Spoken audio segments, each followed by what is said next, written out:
All right. Happy New Year's, everybody. It's 2024, depending where you are in the world. Julia, it's still 2023 where you are and where I am for another 40 minutes.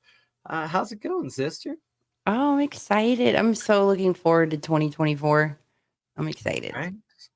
Like everything that's come out in 2023, it just feels like 2024, there's going to be so much more. Yeah, we've major transit, like astrologically speaking. So the 2024 it's gonna be pretty intense, but it's gonna be like a lot of, you know, like you're gonna be seeing a lot of energy. A lot of people are gonna be stepping into their like purpose and stuff and technology, the advanced things that are going to happen technologically, like with AI and all those systems and stuff. So yeah, we're we're in for a pretty intense 2024.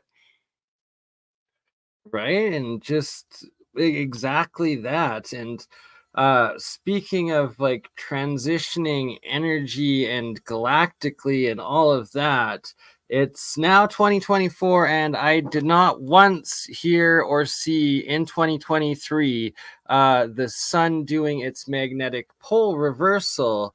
And I thought it was supposed to do that, right? Every 11 years. 2001, it didn't do it. 2012, it didn't do it. And 11 years later, 2023, zero reporting of it. And it's now 2024. So I should try to actually bring up and find the Nassim Haramein clip of the white pulsar now that the sun might actually be. There was like a huge like X5 solar flare that happened today. Really? There, it seems like there's like multiple a week almost now. It's kind of crazy.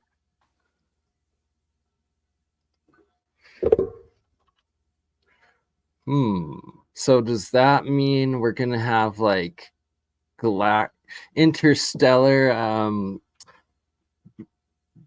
light show for New Year's potentially, or it'll Do come you in on see the the Borealis from up there? Do you lots of see the times, yeah, if it's clear. Today, actually, though, we went into it's raining for some reason, middle of Canadian winter. The year ends and the new year starts with rain instead of snow right now, which is kind of sketchy because it means it's going to turn to freezing rain at some point, and then it's just a giant skating rink everywhere. If you want, I could go while you pull that up. I could go over some of the transits that are happening in 2024. Absolutely. Oh, and welcome, Solar Marshall. Sorry, brother. Didn't see Yay! you there. Hey, what's up, man? You know, I requested to talk to you. How I you like, doing, girl? You I have was fun like, talking I to me, want to talk to Solar Marshall. right? How you doing?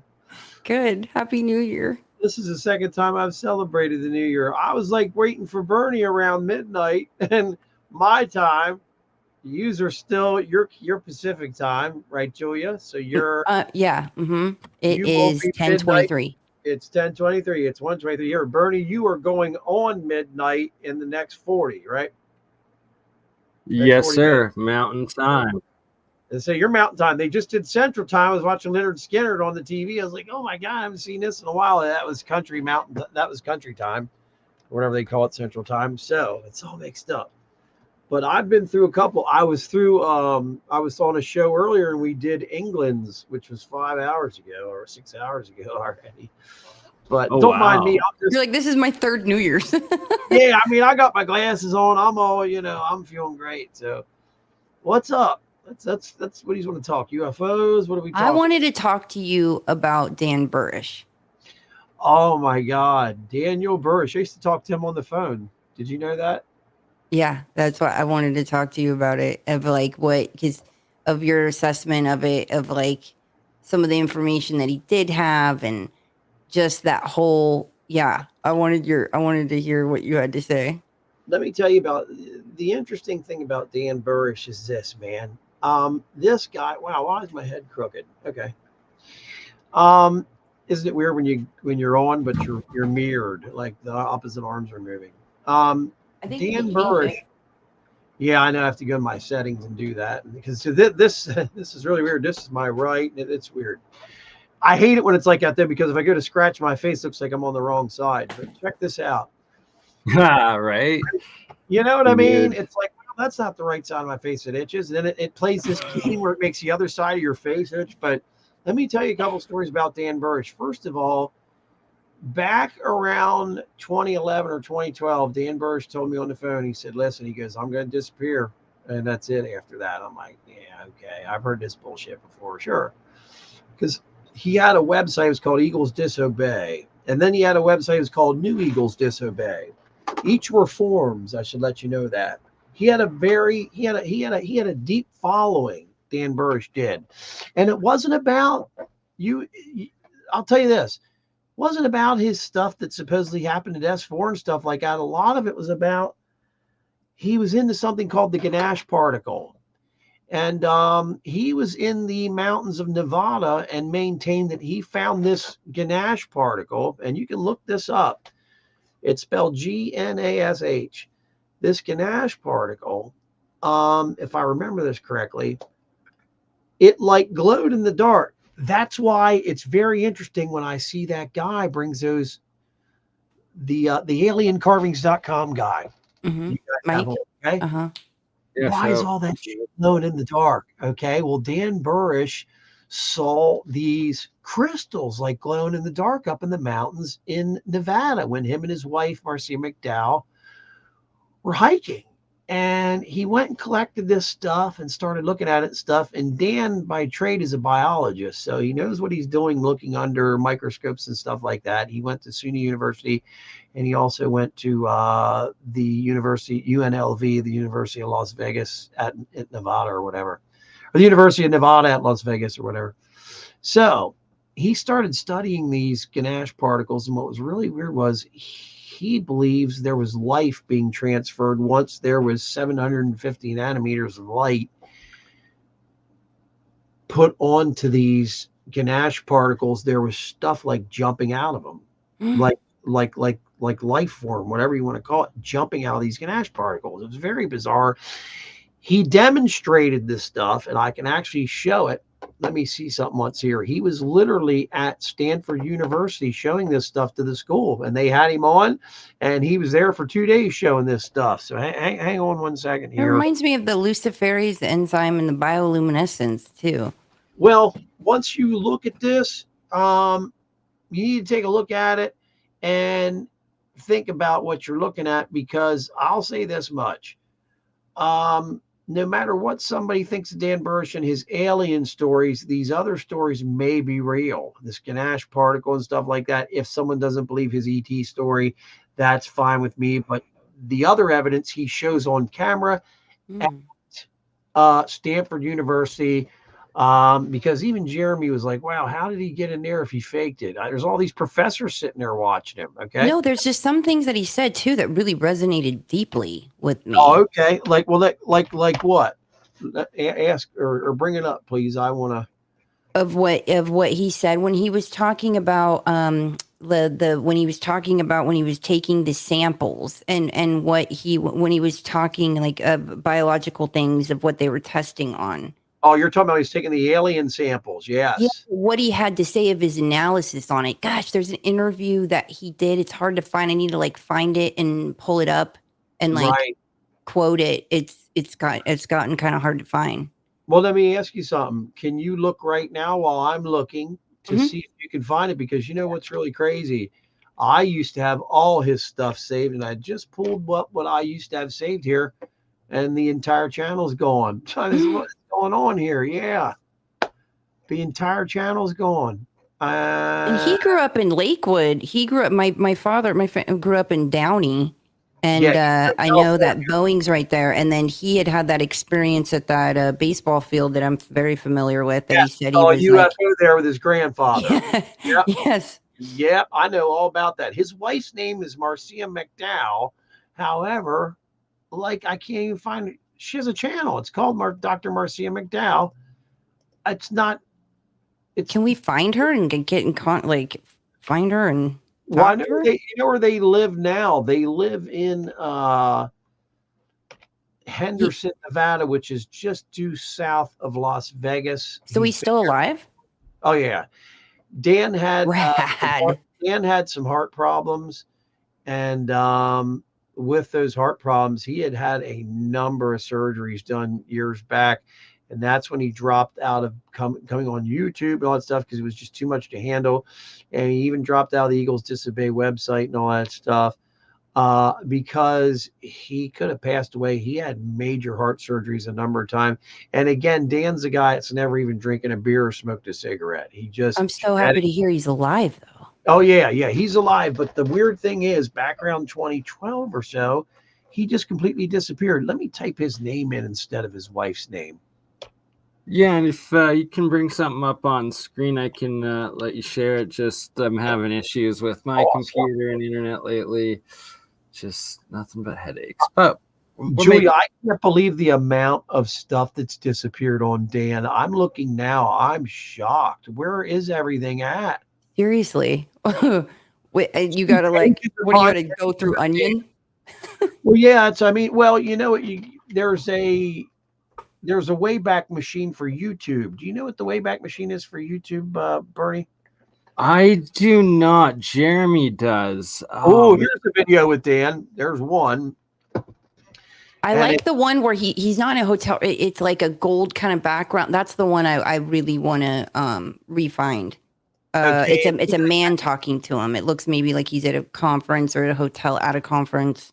Boy, that happens a lot. That sounds like when he was in.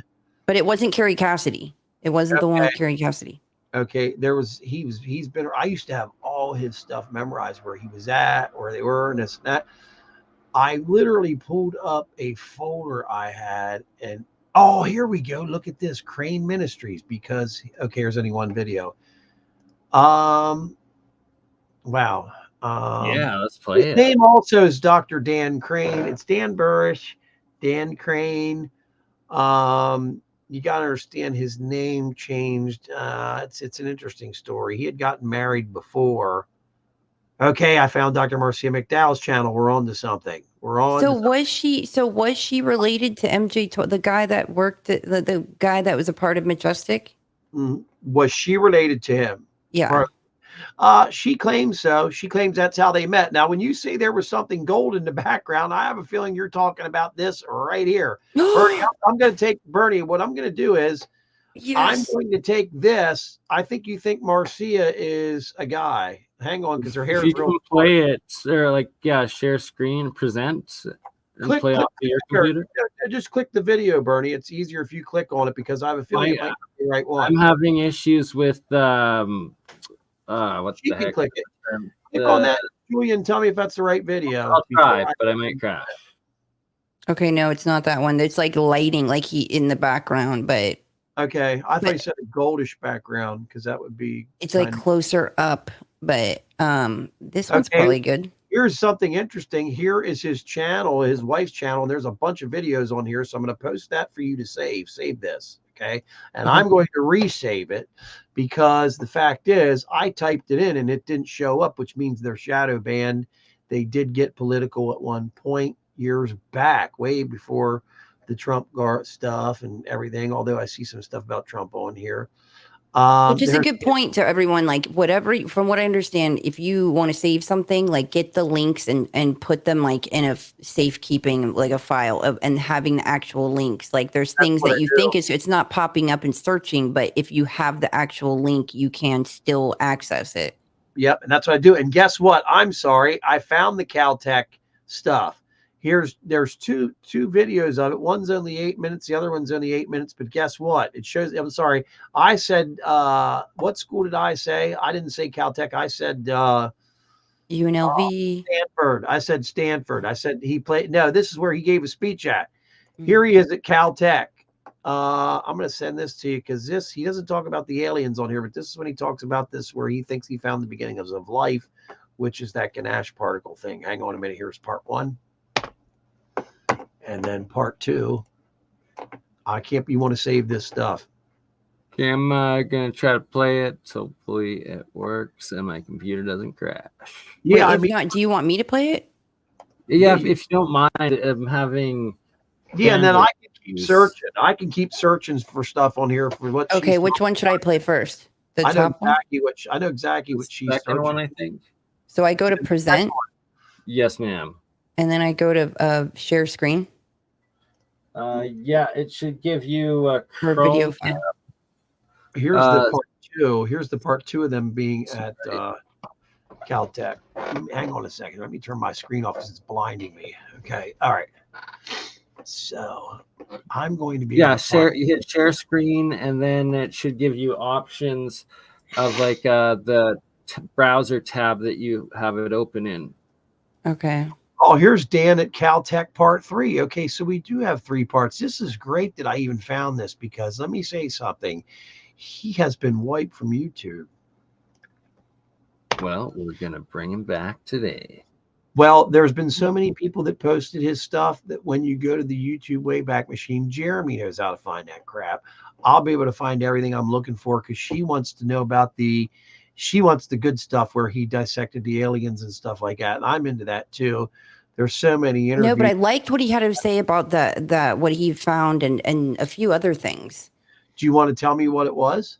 Well, I gotta find how which one and what he's saying in it, because okay. Yeah. Okay, so I go to. Okay, and you say, can you describe where he was at again? Because I might. He was in a hotel room. Like, it looked like a hotel room. It was pretty close up, and it was a man talking to him. Okay, can you guys see my screen of Dan? Okay, hold on a minute here. Yes, ma'am. Let me see something's here. Okay, so you're saying, yeah, I see that right there. That's him and his old lady in the back of the hotel room. The guy that was talking to him, were they sitting like up on a stage and he was in a hotel? No, it looked like it was a room. Like, it's much closer up, and there's bright lights on him, and he's like talking about how the bright lights are affecting him. Okay, do I play this one? Can you guys see me? Was there a guy? Yeah, let's hear it. Okay. Was there a guy asking him questions? Yes. Yeah, yes. I know exactly what interview you're talking about. I'll find it. I know the guy's name and everything, and interviewed him. Yeah. That's a really good one. That's actually the best interview I've ever seen of Dan. And I will find it. Yeah, Oh. I will find it. Do I need to adjust the volume, or you want to forward that a little bit? As I say, I can't hear that. Yeah. I'm glad we're talking about Dan. Julia, we can, you and I was watching your show the other night. You had a guy on there. I was watching that last night. We were live. And I was watching it, and I was going to pop in. And I thought, I better not. You should have. And we should do a show sometime about Dan. Yeah. Because Dan doesn't get enough attention anymore, and he was very nice to me. We used to speak on the phone on Fridays. It was very interesting, and we became pretty tight. Like, I mean, he'd call me or I'd call him on Friday. It was amazing.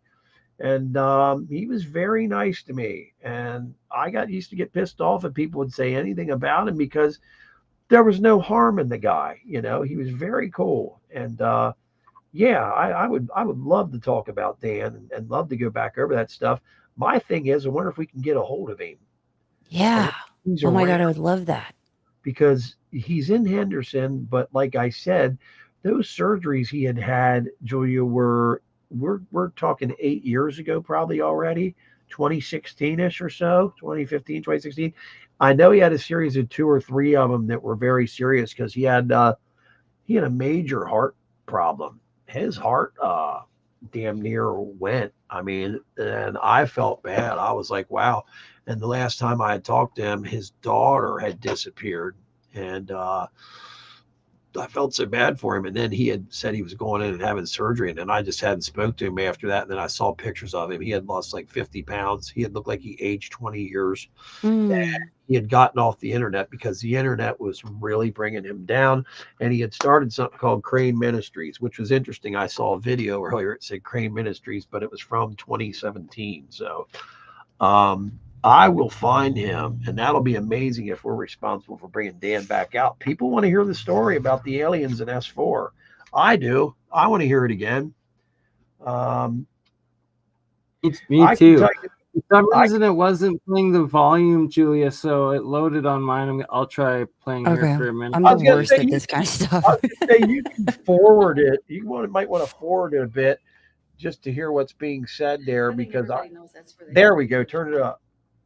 Difficulty hearing you, and you had some difficulty. Oh, You're it's not gonna. just extremely low. That's all. Oh, that's why we couldn't hear And it. they will never report you for playing Really this or anything low. like that. They don't. They're not the type of people who would ever do anything like that. I don't think you'd even get on YouTube. Well, it's all He's actually pretty funny, Dan is. He's a genius. He is a the he's a highly functioning autistic. Wait, where are you at? How would you ever be able to go to Henderson and speak to him? Like make a trip out there with If me? I would drive about 10 days, I'm in northern Alaska. No, Oh, I'm in Pennsylvania. So no, I did have his phone number before. If he remembers who I am, he'll talk. I guarantee he will. As soon as I say Dan from Pennsylvania, he has a biographical memory. He'll know. sweet. I'll track him down. Play him talking at Caltech. It shows how darn smart he is, man. There's Now, these are no all, sound on any of these videos. It's crazy. huh? Hold on. My There's sound no is all sound. the way up. Oh man, you know why? Hold on a minute. You know what? You know what's wrong with I bet that video? Listen, those videos all had songs at the beginning. He's very musical, and I bet you any amount of money just at the very beginning of the videos. I bet you any amount of money because of the music that was at the beginning of these videos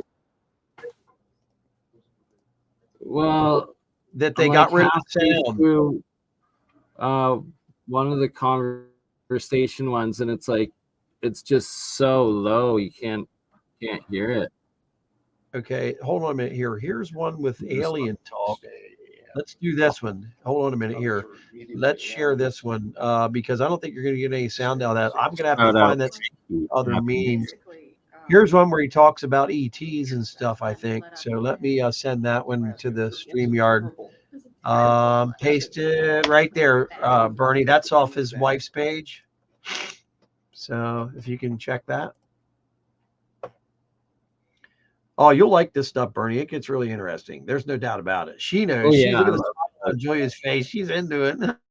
Dude, literally last weekend, like I was like, I need to talk to Solar Marshall. Like I was having like visions of like I need to talk to Solar about Dan. The other night, I kind of got a vibe. I'm intuitive myself, I believe, not like you are, but I got a vibe that we were going to talk, and I was going to message. I think you were last night. You were live. You had some guy on, and I was going to bump in and say, "Hey, what's up?" and stuff. But I was so tired, I didn't. I fell asleep, and you We've had been said like, I've been looking for you. it's not hard to find me. All you got to do is ask Bernie where I'm at. Friday and Saturday nights, I'm around because I work 2 to 10, but you're 3 hours behind, so that might work out. 10 Oh, o'clock for me perfect. is only 7 for you, so that could Perfect. possibly work out. Yeah. Yeah. ultimately using Here we go. in the level 3 lab, in the BL3 lab, was almost exactly the same equipment that we had at the Groom Lake facility, the underground facility, before I was transported over to S4. And what that was an automatic train, if you will, where a slide would be brought in under it was a pressurized cell, and then would be oriented into a microscope, an electronic scope. We just called them autoscopes at the time, and then we would use keypads to do the adjustments and the analysis. We were wired up by that time. Well, we were in suits, and we were wired up with headgear for communication. Um, what we had is a controlled access laboratory, controlled access facility with very little controlled access. And so the breakdown between no necessity for recirculation versus a necessity for recirculation for level 2 air recirculation. It was all set up for recirculation. Yet the material, the variety of material, was simply separated depending upon risk group 1 through 4. And what they were having us do at the time. This is before we started working on the 2,6 disubstituted purines, which are now only being used under trademarks like reversing and things like that. They wanted us to back engineer these cells. They said, we want to know what the evolution of this cell was. What's the history of this cell?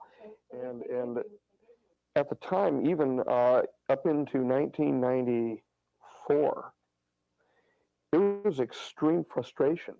So we went from 91 into 94, banging our heads on the wall on how to accomplish this. We tried everything from micro dissection of cells. Of course, we're talking about internal versus external cytoplasm. You might want to go into that. Well, I will. But we were trying very crude techniques to arrest the cell's development, and we finally got to the point where we said we needed to know more. And they weren't really forthcoming. Well, they weren't forthcoming, but ultimately, in 1993, we were informed. In late 1993, we were informed that, in fact, we were dealing with an extraterrestrial, and that the extraterrestrial was housed inside of the same facility, about a half level down at the end of where we were standing.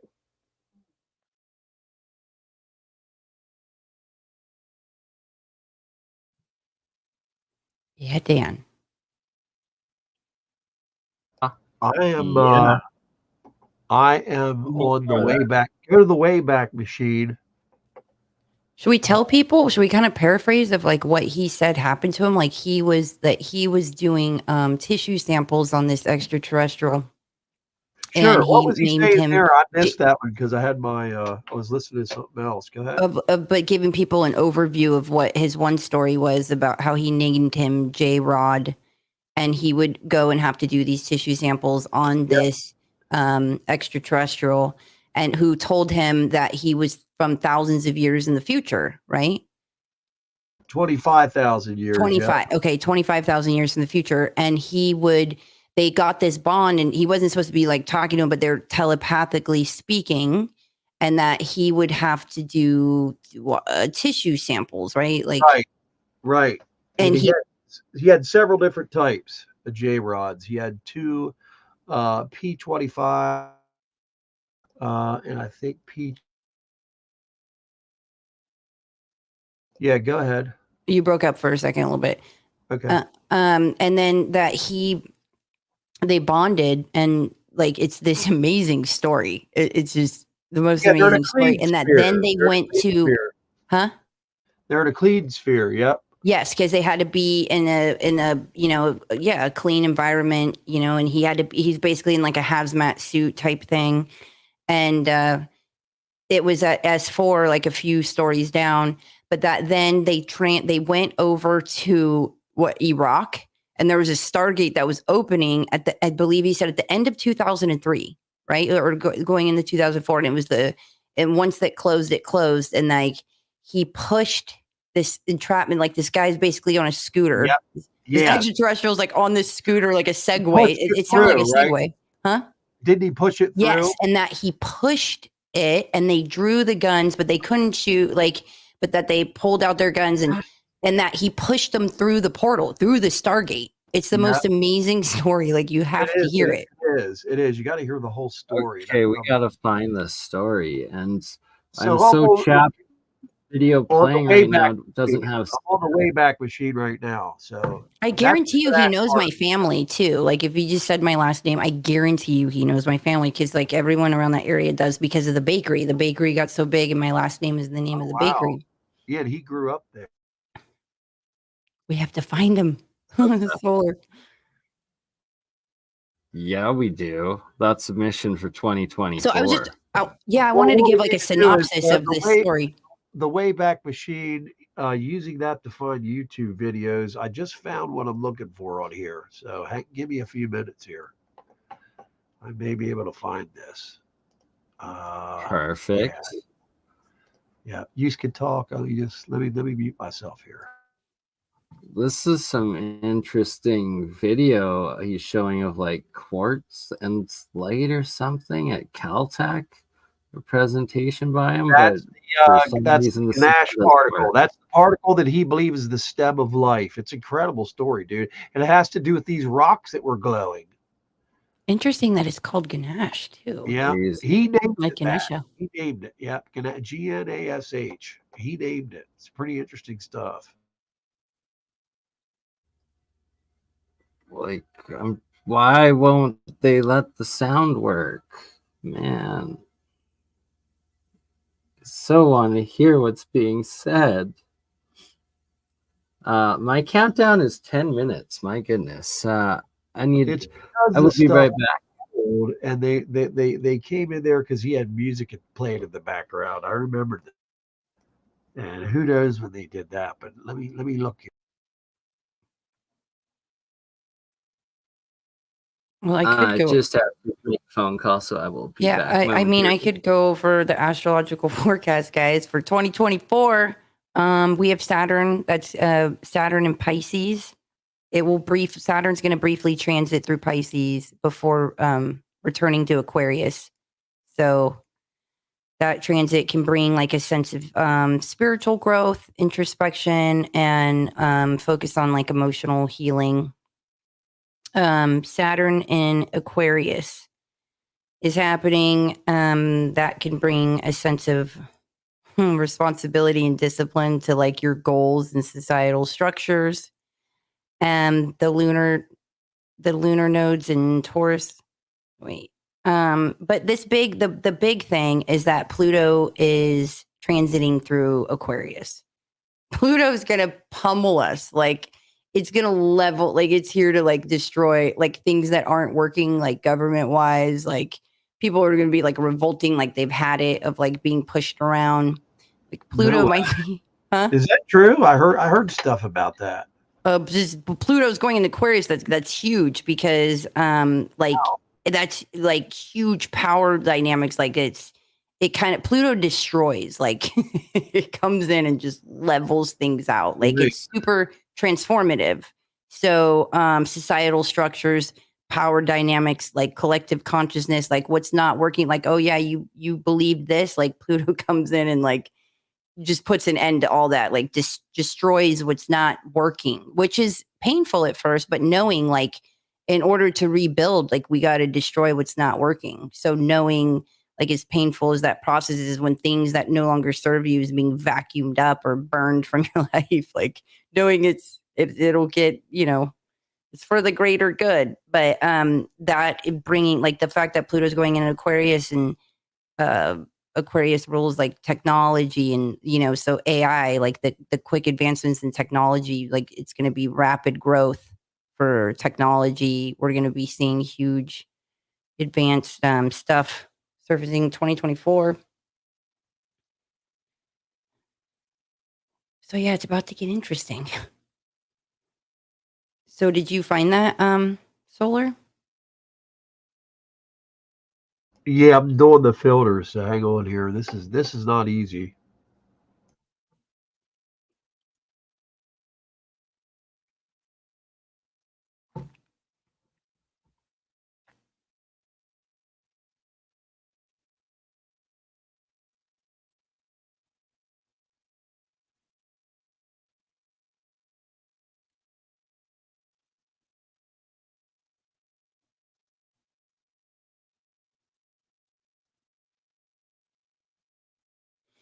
I know that just listening to somebody like Dan, like it's one of the best stories I've ever heard.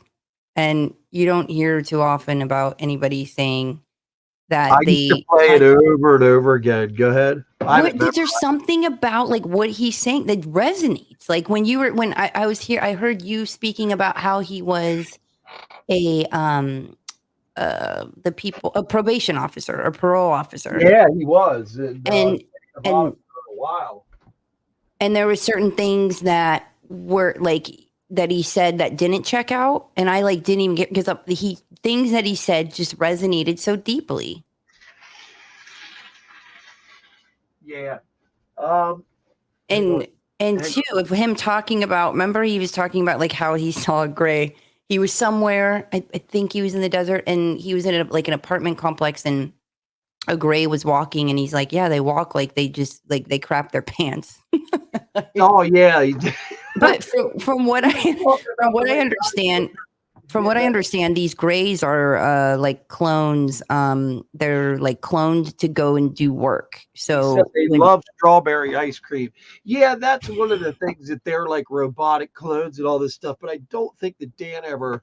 He said they were living creatures, and he had yeah, he a never talked about cloning, but I felt like some yep, of the work that he was doing on these things, I felt like they kept him like they didn't have him in the know that he yeah, was working on cloning things and developing things for clones because issue. I don't think he Yeah, knew.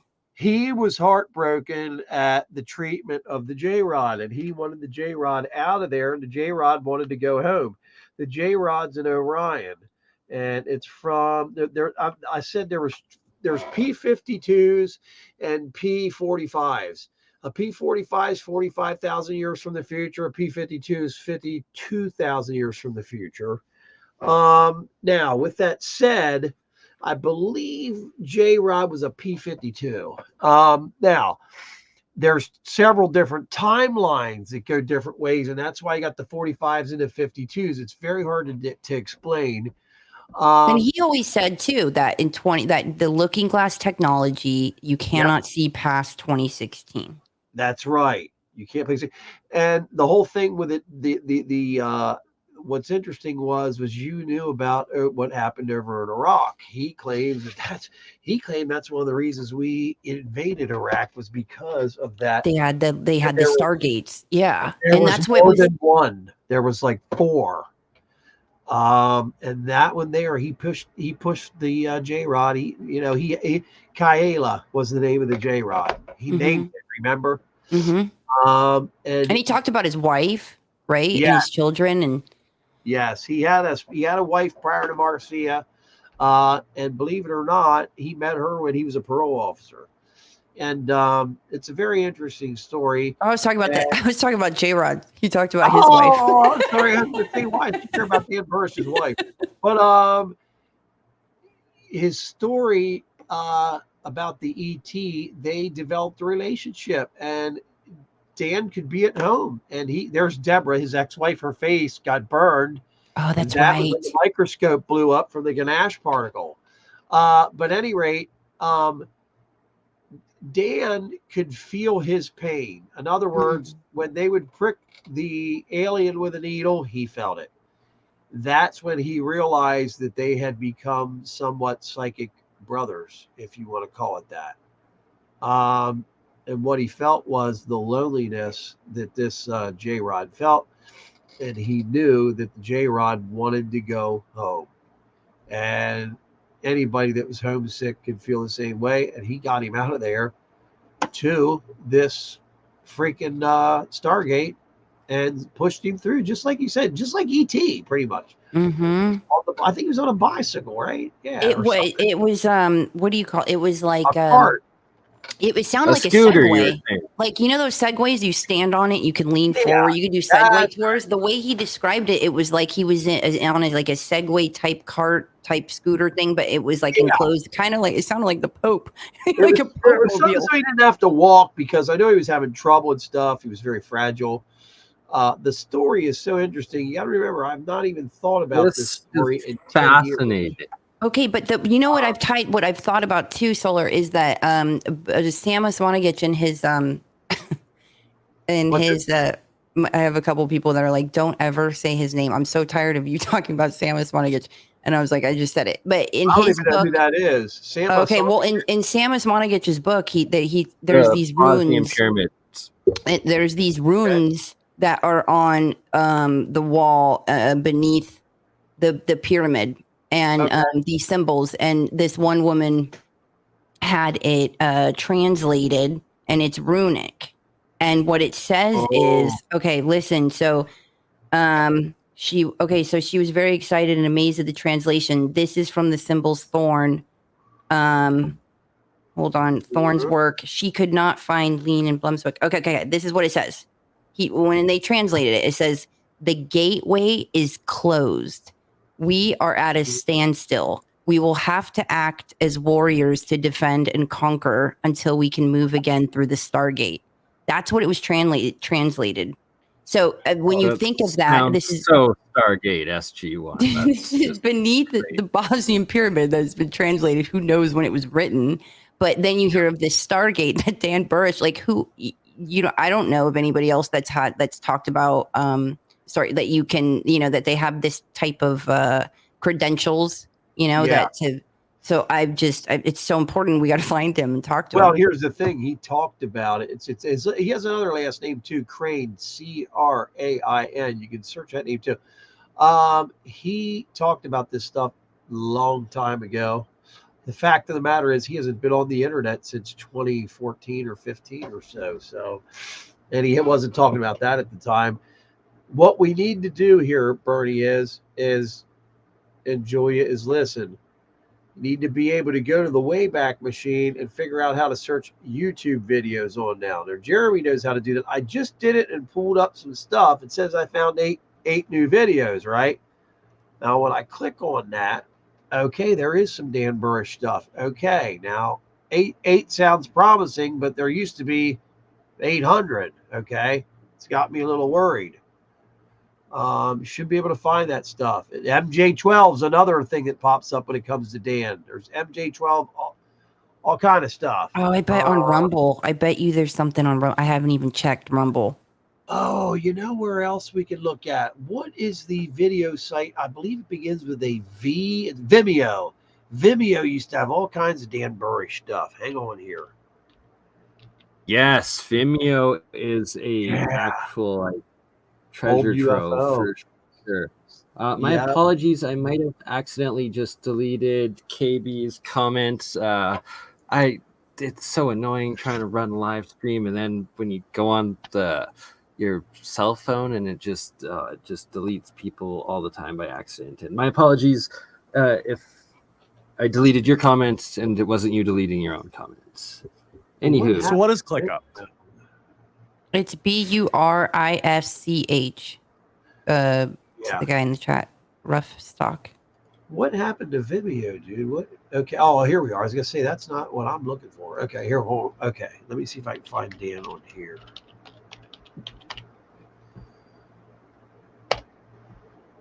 let's see if I can pull up Vimeo without freezing. Project Looking Glass. Here's the Caltech stuff. I wonder if it plays the sound on here.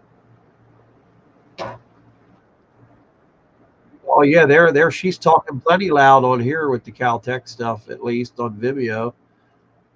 Here we go. If you want to just test to see if it works, and the video is clearer too. But I want to see the alien stuff.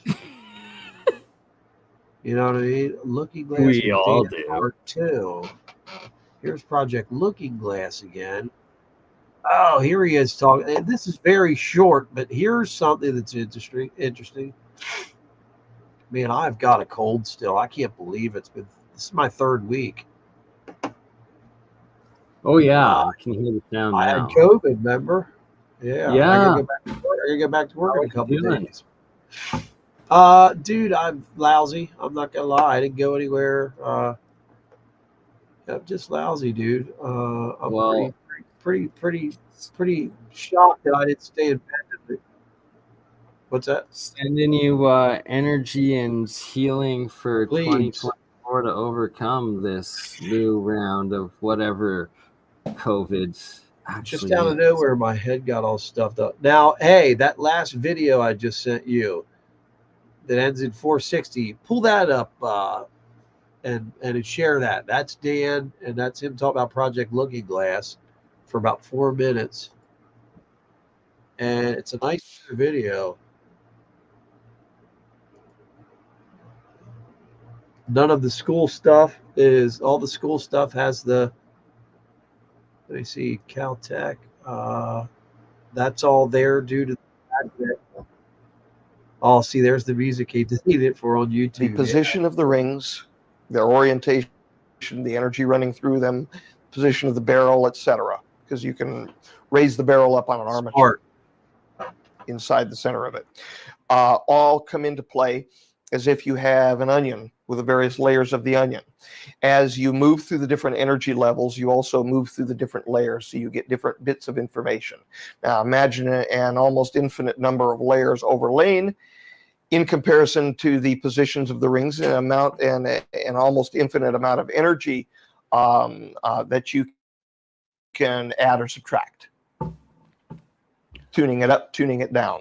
Well, it sounds Instead of going up by 1 hertz or by 2 hertz, maybe by a thousandth of a hertz, up and Okay, down. to The close technology is not down- being used at all right now. Okay, but the reason it's not used now is because of where we're going into the galactic, the plane of the. Yeah. As of about 2017, I would expect probably that all of these little pieces of equipment will probably all get reassembled. Yeah. Turned back on. Oh, sure. 2017. That's quite a while. 2016, 2017. Oh, not until then. Probably not. The so-called cycle of catastrophe or season of catastrophe of Falconelli, the time period from, right around 1992 to right around 2012, right around that area. While we will have passed 2012, we really ought to get through the entire cycle, which is about 1980 to about 2016, to feel confident that the interpretation from the timeline from the future about their own catastrophe is not off by a few years. We're talking about 45,000 years or 52,000 years respectively.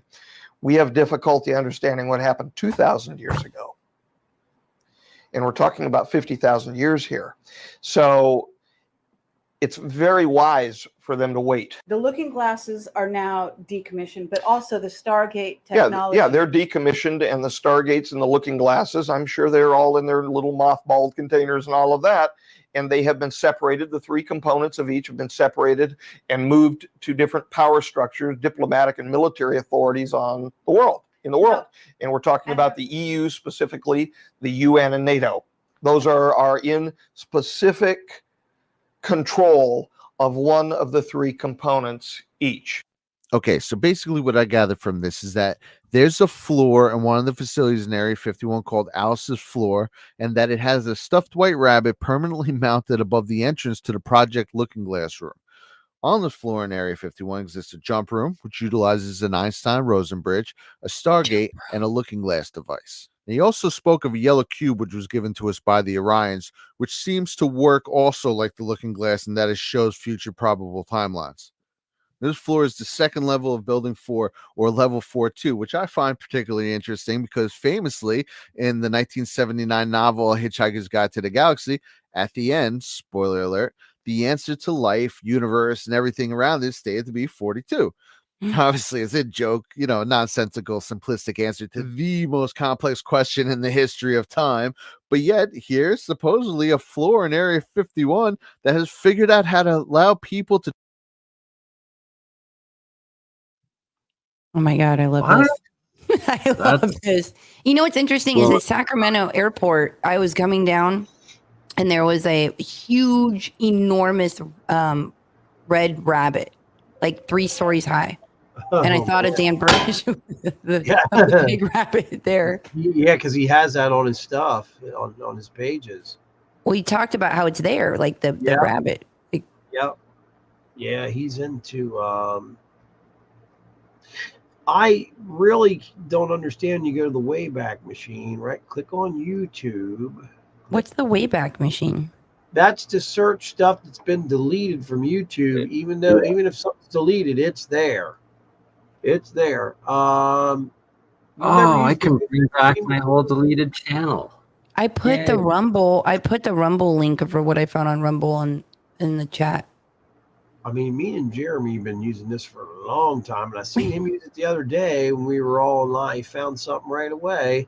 Forget what the heck it was, and sure enough, it came right through. I'm like, wow, it's still working. So I'm there. That way I can find all Dan's old stuff. What I'm gonna have to do is start copying all of it and downloading it if I can find it. I mean, I can't. I'm having trouble. I never had trouble like this, man. So I'm going to delete where I'm at, and I'm going to go to I'm going to do a search on finding deleted YouTube videos. Well, there it shows right away the Wayback Machine, Internet Archive. And then it lets you choose dates. And what I would do is choose probably 2007 to 2016 just to be safe. And it'll all be in there, man. Bothers me that I can't use it like I once did. Wayback. Hold on here. Wayback Machine. There we go. Well, there it is. I think I know what I did wrong. Yeah, absolutely. Okay, waybackmachine.org. Okay. Yes, there's what I wanted. Okay. All right. Web pages for starters.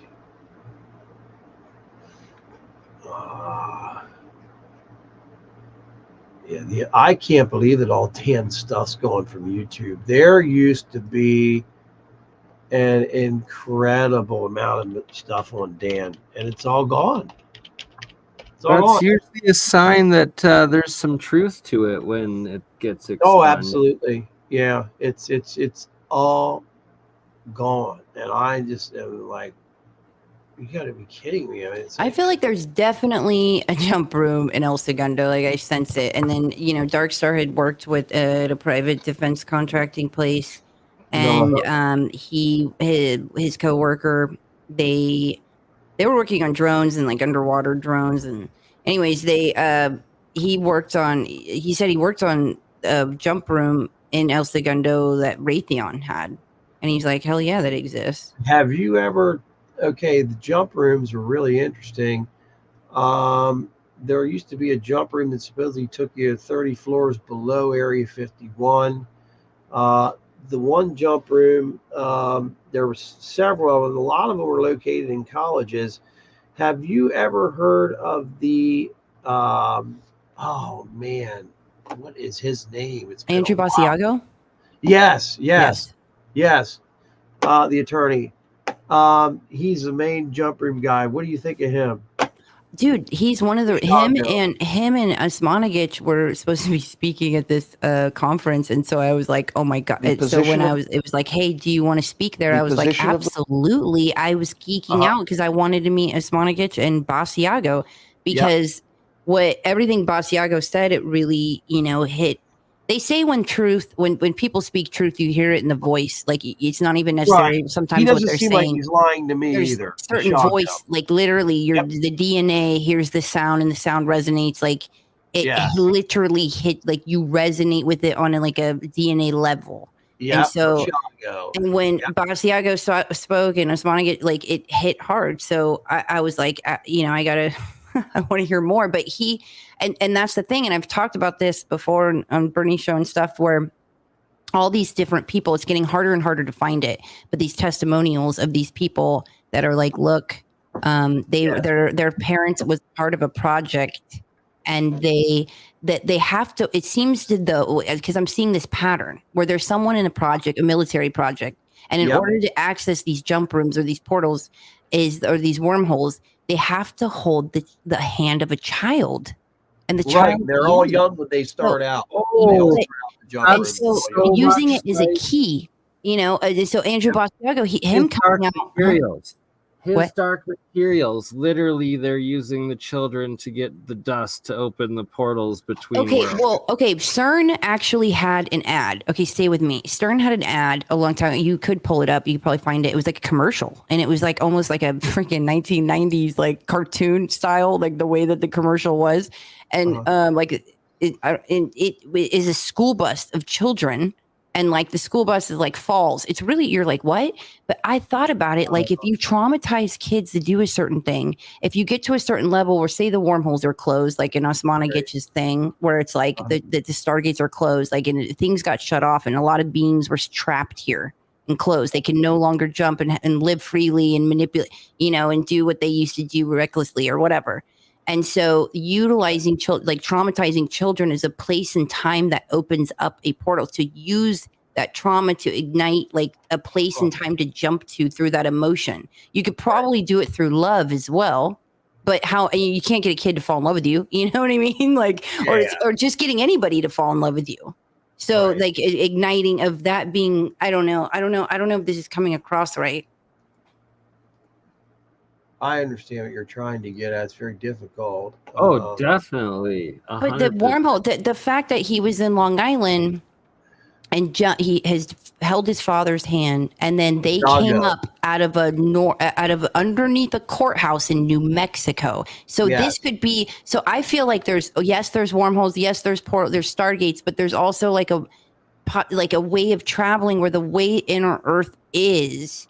It's almost like a slide where it's like Yeah. you get from the way time and space bends at certain points, like chutes and ladders.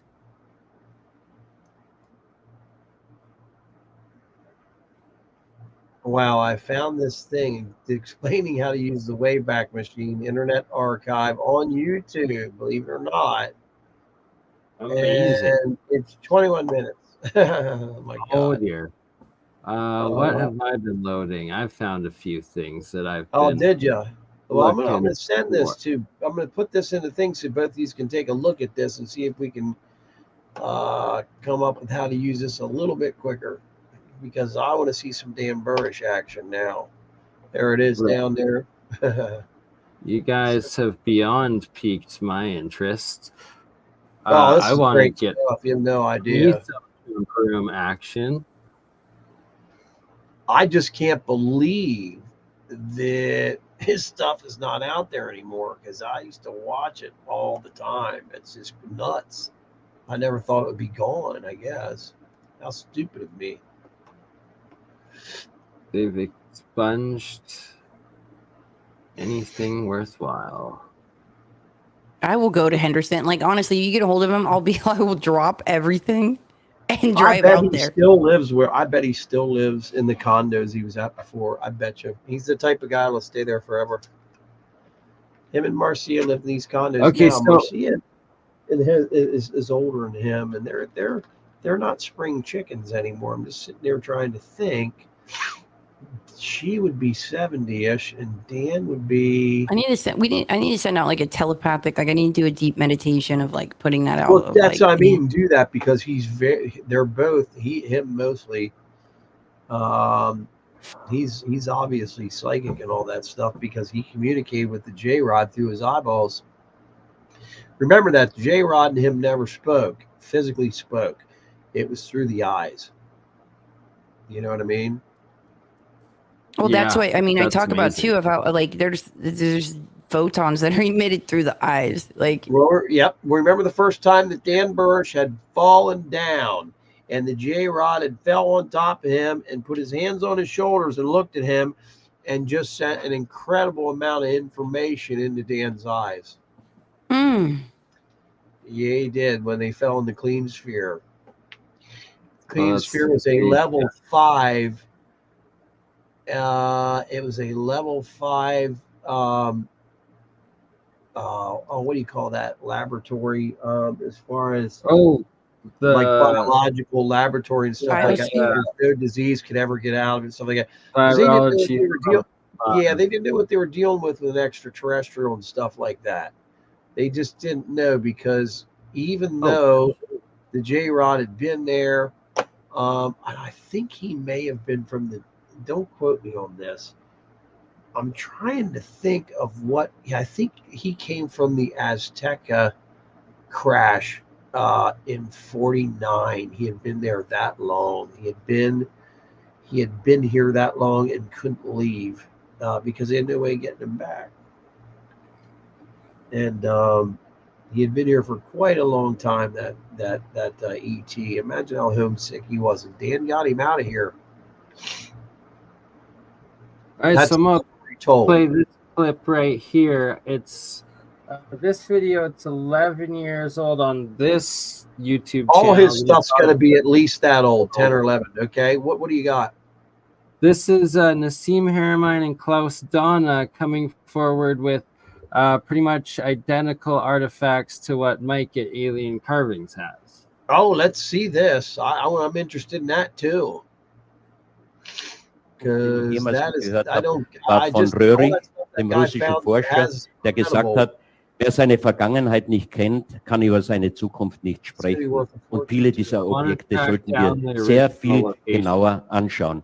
Und jetzt, um die Erklärung zu geben, da ich eben, wie gesagt, vorhin schon kein Wissenschaftler bin, möchte ich Nassim bitten, dass er zu den folgenden Fotos, die ich ihm zur Verfügung gestellt habe, einige Erklärungen geben kann. Bitte, please, Nassim, can you explain these photos? Thank you. Thank you. So Klaus came to me with these pictures a few months ago and kind of threw me for a loop. I was just amazed to find these pictures. These pieces, they are the first pieces I've seen in archaeology that so descriptively seem... Everybody understand English? Yes. Is there people that have a hard time with English? Nassim ich habe vor einigen Monaten, wir haben uns ja schon kennengelernt bei einem Kongress, beim Nexus-Kongress letztes Jahr in Australien. Und ich war begeistert von Nassim und er war wieder begeistert von meiner Arbeit. Und so kommt man eben zusammen. Und ich war vor allem glücklich, endlich einmal auch mit einem Top-Wissenschaftler Informationen austauschen zu können. Und ich bin der Meinung, wenn man Informationen gibt, dann kann man auch Informationen erhalten. Und wie ich Nassim die Fotos geschickt habe, habe ich ihn 2 Tage später angerufen und habe ihn gefragt, Nassim, hast du dir die Bilder angeschaut? Sagt er, welche Bilder? Sage ich, du bist ein guter Freund, ich habe dir Bilder geschickt.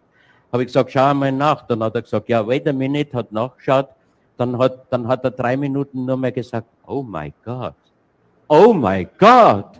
Und ich habe gelacht, weil ich gewusst habe, wie ich die Bilder gesehen habe, habe ich gleich gewusst, da muss ich Nassim fragen, weil das geht genau in seine wissenschaftliche Theorie. So, you know, here in this piece, for instance, first of all, the piece look very much like the vehicle that is portrayed on it. So the Das piece Objekt itself selbst schaut aus wie ein UFO.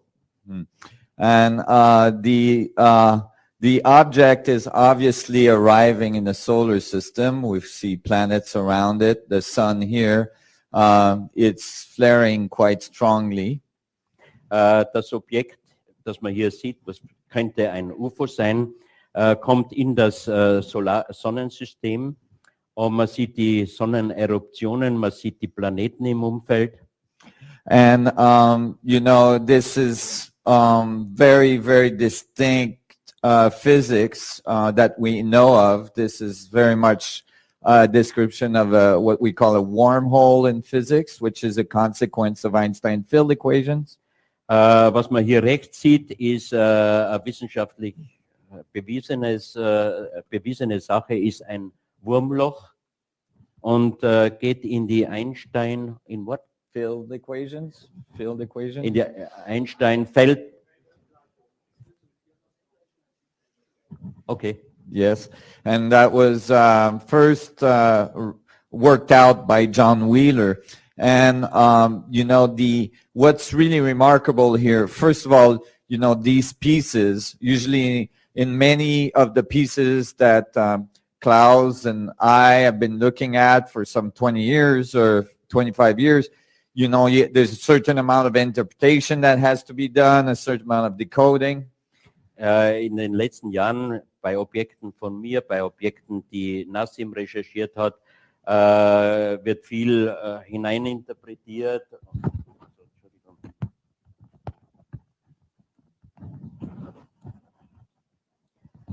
Mach du es, du bist besser in Englisch, weil ich bin voll im You're doing great. You're doing great. Yeah. Okay. Yes. So basically, you know, usually there's a certain amount of interpretation that has to happen, but here there's no interpretation needed. It's pretty clear. This is obviously a spaceship that is coming out of what we call a wormhole. And what was really exciting for me is that, you know, in standard physics, when we came up with the mathematic for a wormhole in standard physics, Wait a minute. Yeah. hier braucht man nicht viel erklären. Man hat hier das UFO, man hat das Wurmloch. Das UFO kommt aus dem Wurmloch heraus. Yeah, and in standard physics, Und in der klassischen Physik, the wormhole mouth is billions and billions of times smaller than an atom. der Ausgang des Wurmlochs ist millionenfach kleiner, smaller than, An atom. als ein Atom. Yeah.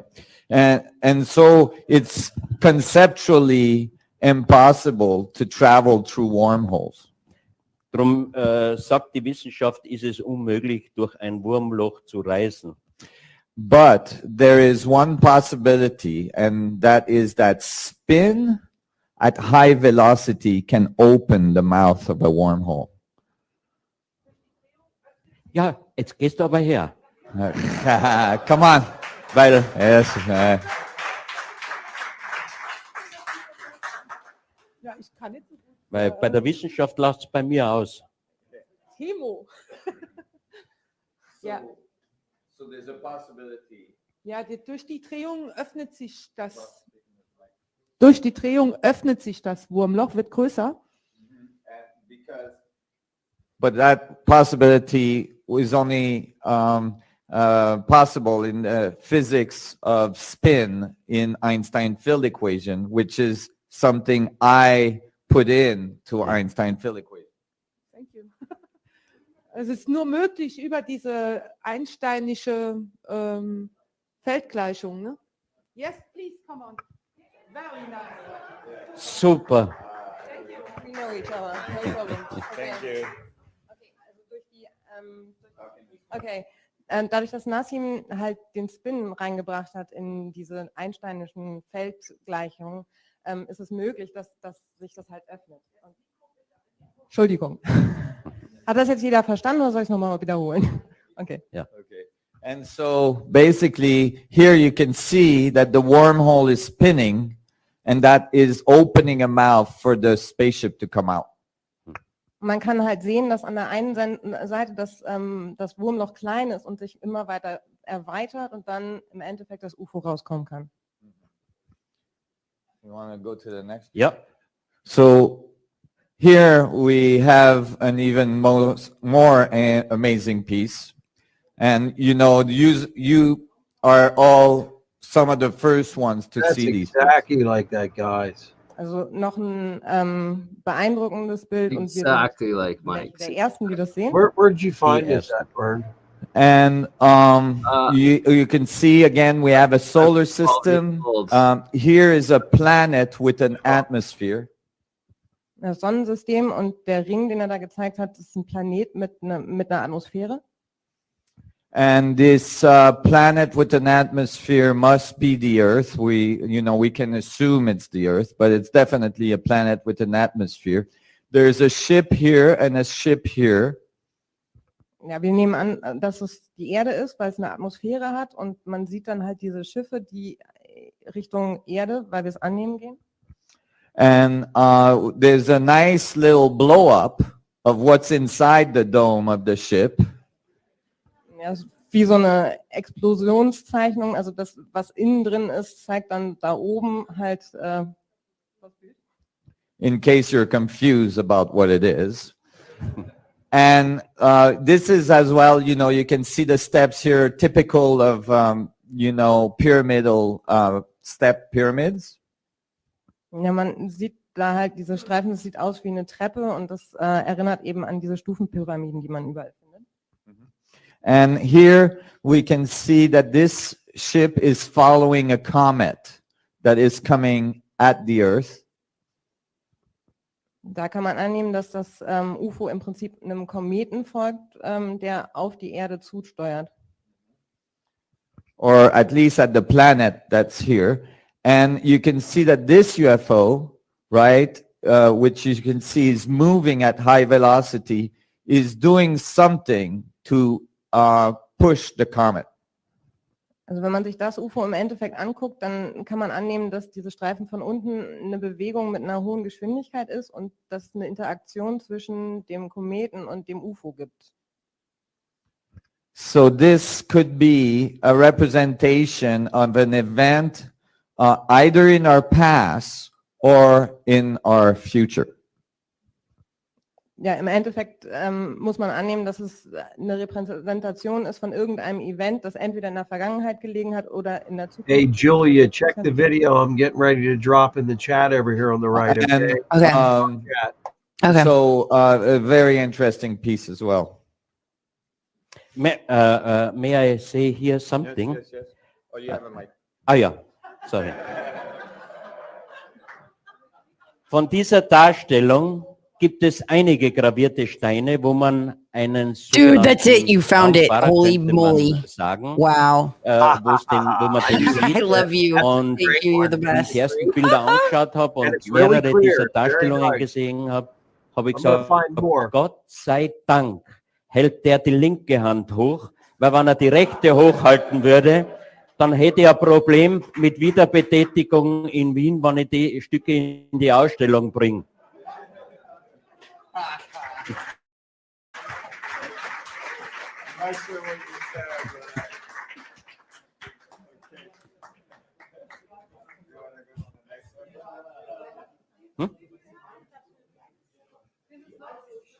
By the way, Weiß man Okay. nicht. Wir haben I'm noch so keine excited. Altersdatierung You Stein. just made my New Stein kann Year's. man nicht Dan altersdatieren. Das ist Burch's das einzige IQ Problem. was measured somewhere between So- 180 and 200. Zentralamerika. So, I believe it. so if here you have, you shouldn't be recording this. No recording. Okay, so Oh, they shouldn't have been Okay, recording that. but Nassim, they you little did. gatekeeper. They What's did. going on? But so this is another one also looking pretty identical to the style of what Mike has in his collection. And there's a longer version that has many, many more that are identical to Mike's included in that. But without further ado, let's play what Julia was hoping for. Haha, this would be wild. People are gonna be blown away. I Happy love New you Year. guys. He was Yes. so up there. Best night ever. Thanks, guys. He was so Watch part. young. Wow. Okay, let's Probably hit only play. about 34 or 35 there, I bet you. You gotta be 40. All right. How ancient? Sumerian. Very smart. Oh my god, I'm so excited. I'm so excited. Julia, what do you think? Hey, thanks, man. This is the best way to bring in the new year. Yeah, I'm so glad to enjoy it with all of you guys. this is great. I'm glad to. I'm happy. And likewise, Happy New Year. It's been a while. I love watching this story. I love it. Yeah, I just prefer it be more of a conversation rather than a. The other room to the Papoose Mountain facility, probably being United States Navy. My cover positions here in Las Vegas, which made me look like a good old-fashioned Joe. In fact, I had some police experience at the late 80s. You're probably centering your question around the work for the government. In 1986, I was approached while working as an undergraduate student in Dr. Bert Bell Barbero's office, in his parasitology laboratory, to be exact. I was looking through a scope at the time. Three gentlemen walked into the laboratory, closed the door behind them. There was 2 uniforms and a suit that were present. Both of the uniforms I would make as most probably being United States Navy. My memory of that one event's kind of hazy after seeing all of the suits and uniforms and whatnot.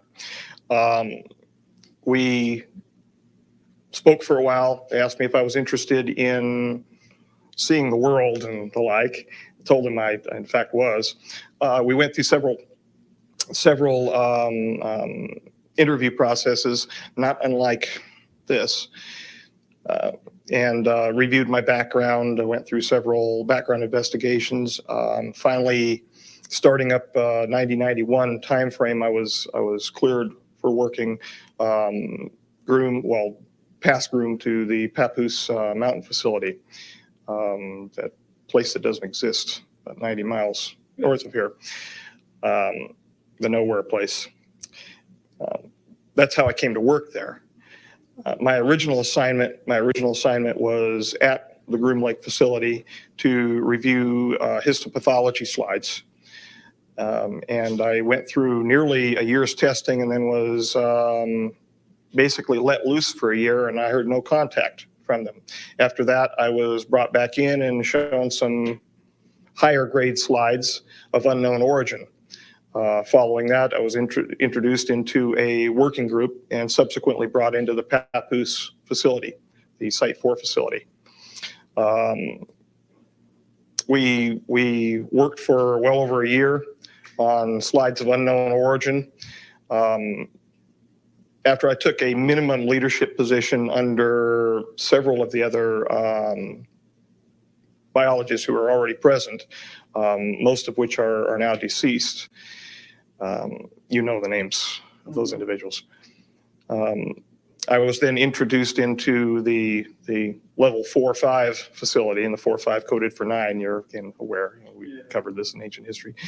And so what we did is introduce the new members, myself amongst them, into the clean sphere area, and we were eventually shown the subject for which we were examining the slides. The slides were unusual in that they were in pressurized cells, and they were reviewed by us on a conveyor with a completely automatic microscope. We weren't touching anything. We'd give verbal commands. At the second instance, we were finally allowed to have a VRML, like keyboard, for examining the slides. And I digressed, but then working with the J-Rod itself in the ambassadorial suite or the Clean Sphere suite. Now, was this under this Project Aquarius? Yes, yes.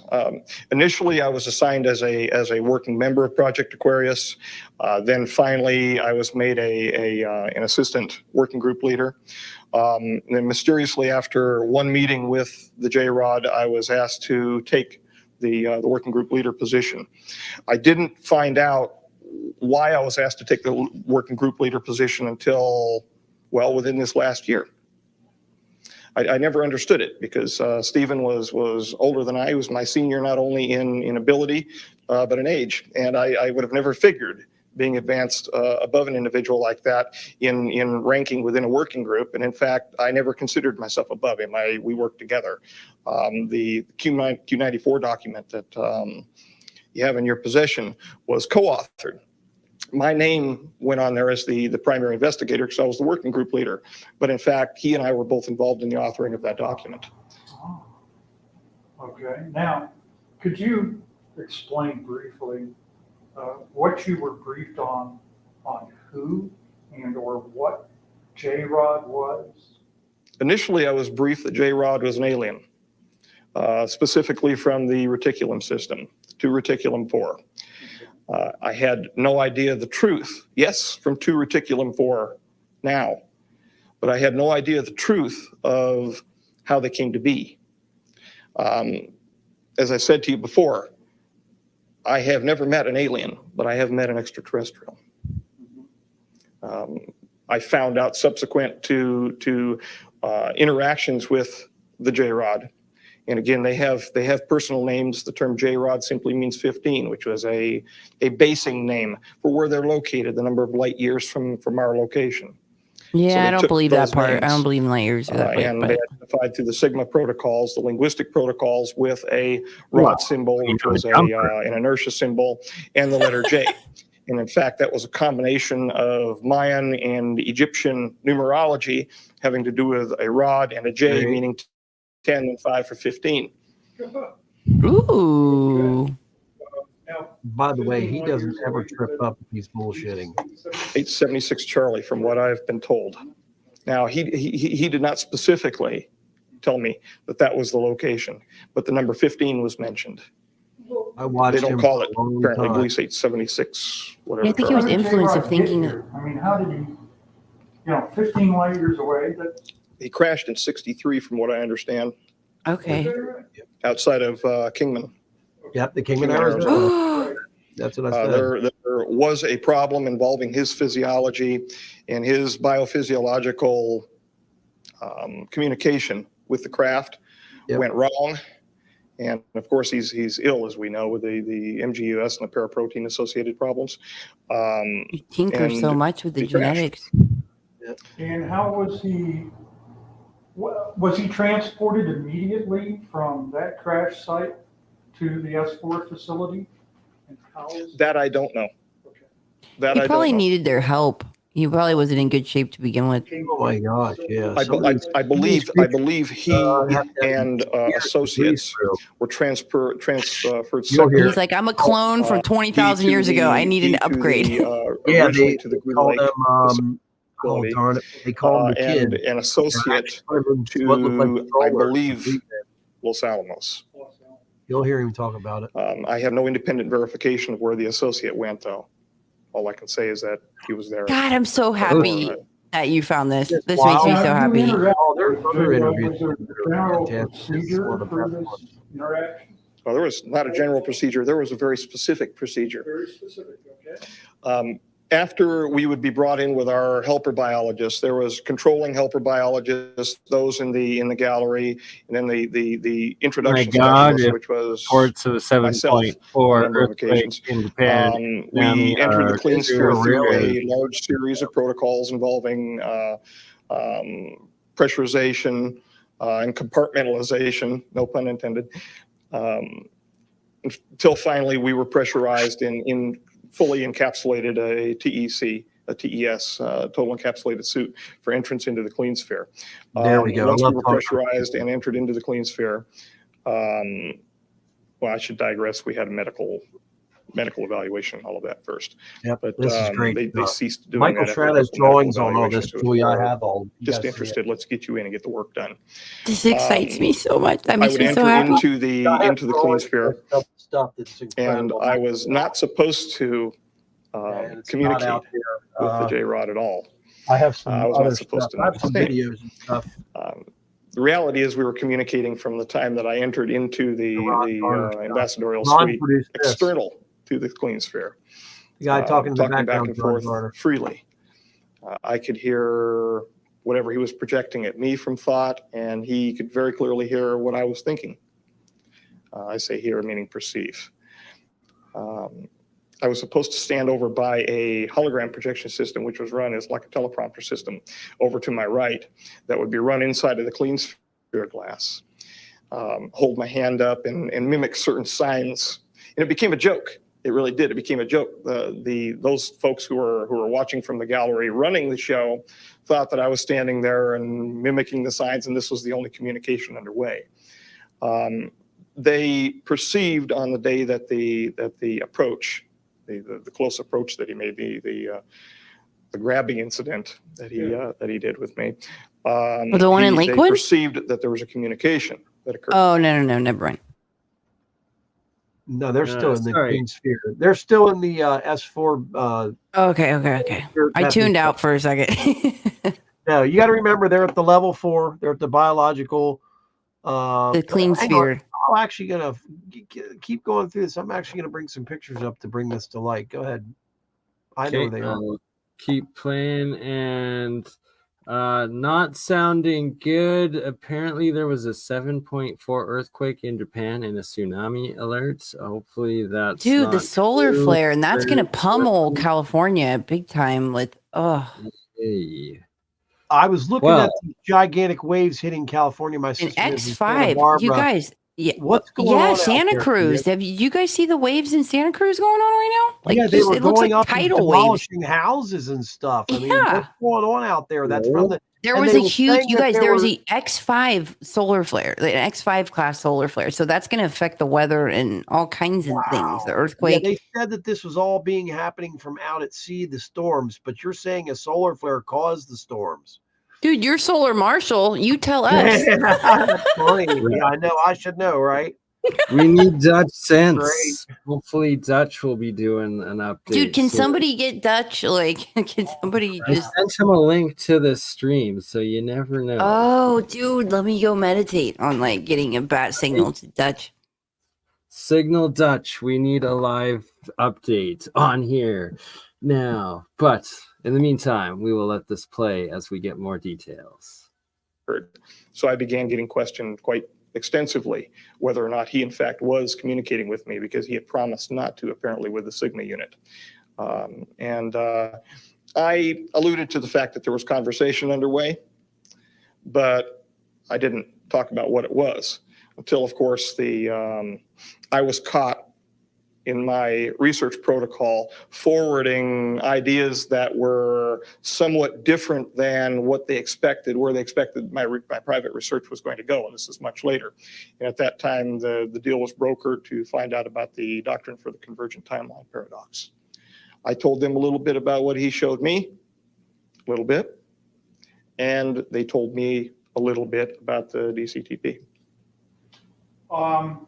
Now that you brought that up, which implies travel through time as well as space, and you said that J-Rod was retrieved from a crash near Kamman. Was he at that time just traveling through space from the staging area, or? Yes. No? Yeah, okay. Yes. He wasn't doing any time traveling at that point? No, not as far as I'm aware. Okay. Not as far as he told me, no. Can you describe J-Rod to us, what he looked like and how he behaved? Yes. The gentleman with which I was associated was approximately 3.5 feet tall. He had a dark brown appearance, very ruddy appearance to his skin. He was in a highly pressurized clean sphere. He exuded glycoprotein-like material through pores on his skin, which was associated with the neuritis, the neuropathy that we were dealing. Did this have an odor to it? I don't know. Okay. I don't know. I couldn't perceive any odors whatsoever. I was inside. Antifreeze, glycoprotein. But Right. I would imagine, but I have no data set to say what it would have smelled like. And in fact, there was Like they don't really produce nothing I enzymes. read that indicated whether or not there was an odor. Why? There's so many side effects. I think that they adjust. You've asked that before. That's why I'm wondering. They remind me of Well, I've heard about this. that release acid. There's secretion coming through the pores of the skin before. They have to absorb things through their skin. They can't even like digest certain from what I understand. Like They have to absorb it through their skin. They have to rub it on their skin to get the nutrients. They don't eat like humans. Where were we? Because they tinkered with themselves so much. 3.5 feet. That's what we do as human Large beings. head in comparison to Strive for torso. genetic perfection, and we're going to So the screw ratio ourselves up. of cranial to the torso. I think they went through a nuclear war too. I think that's what caused some of this too. I think it was like, it's almost like somebody obsessed with plastic surgery. Yeah, well, I think the nuclear war messed them up genetically. There was definitely a nuclear war that they had gone through that caused problems. And think about that. That's almost going to happen right now. I don't know about that, Solar. I feel like this. I feel like this is a almost like imagine Atlantis days, right? Where it's like technologically advanced. I need more. I need more knowledge. I need to know. And then advancing technologically and like, oh yeah, I'll take out that gene. I'll mess with that. Take out the emotion. That's making me weak. Take this out, take that out, and like CRISPR getting down to the nitty gritty of like the DNA and tinkering it with this so much, and not like, oh, but I want to know, but I that's what I need, and not understanding like, dude, bro, you're not going to be able to digest food. Like, Well, hey, and you're not going to be able to do this or feel that of like the how about- consequences. Yeah, well, what about the consequences? What's interesting is they have to come back in time to get fixed. It's basically what ends up happening. They have to come back in time. But if their future is tied to our future, Solar, if their future is tied to our future, then why would they allow something that just went down in 2020 to inoculate so many people with that? Damn, never mind. Well, I get it. What you have to listen to is see there's several how- timelines that diverge different ways, and depending on what happens in certain years, because of free will and all that stuff, it either goes one way to the right or it goes to the left. And that's why you have P42s and P52s and P45s. It's very weird, man. It's hard to explain. I used to have it down really good where I could explain it to somebody, but it's just hard. That's why I have to listen to all this again, because I don't want to make too many mistakes. But All right, we shall it definitely gets interesting. Go ahead and hit play there. Area would be larger than in what we would call a modern human being. Large bulbous black eyes. The whites of the eyes had been selected out. So it looked like a large pupil, basically. When you look into his eyes, you feel like you're going to fall into his eyes forever. Aww. And I think that probably had something to do with the telepathic nature. Do you guys see what I mean by the storytelling? It gets you. Large arms, large length. 4 very thin, sinuous fingers, nails. Not as long as presented in some of the images that you showed me in the past. The ones done by Tom Mack, was it? Tom? Bill, you guys. Oh, yeah, that's it. The Puppet Master photos. I'm smiling because the Puppet Master leads me to other nicknames. But he was hunched over most of the time, could not support himself fully, given muscular atrophy. And that had to do with the peripheral neuropathy which he was suffering. So he would grunt and move toward me almost in a flopping fashion. Feet were large in comparison to what we would say our feet would be. He was unclothed 4. Yeah, he was unclothed, which bothered him. He wanted to wear clothing and was refused in every turn. Called himself captive, and justifiably so. Dude, my heartstrings. Okay. His feet were unusual in that his the plantar area had a very large knob underneath what we would call our heel. His facial features were grotesque in comparison to what he showed me what normal would be. He was Normal of his type. Yes. He was bilaterally symmetrical to the extent that the disease process was not changing his facial figures, his features. Nose was recessed, not a nose like we have, but basically two opercula, 2 orifices. What if this is the remnants of something that happened to him unwillingly? Small, like he didn't have a choice mouth. in these side effects. A hard palate, no teeth. His musculature, again, it was suffering from the problem at the myoneural junction due to the Do neuropathy. you have any idea what his chronological age was? 622. And that I don't know. That I don't know. That number 622 is now used as an important number within the community. Over in the right here, I'm going to paste the PDF. I just found it in my computer, believe it or not, about Project Aquarius, and it has a book on. It has the book and pictures and stuff about Dan Burrish and the J-Rod. It's very. It helps big time. Download that a while and don't lose that. Julia, you'll love this as soon as you see it. I just found it, opened it up, and it works perfectly. I'm looking at it right now. This is like Christmas. It's got 73 pictures. You're going to be blown away, and it tells the story. Their drawings and stuff. Michael Schratt did this. He put a lot of time in. I helped him do it.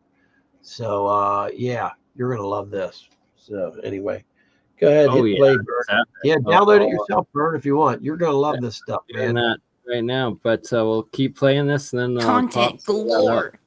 Yep. Dude, no wonder I'm single. Like, look at what I'm into.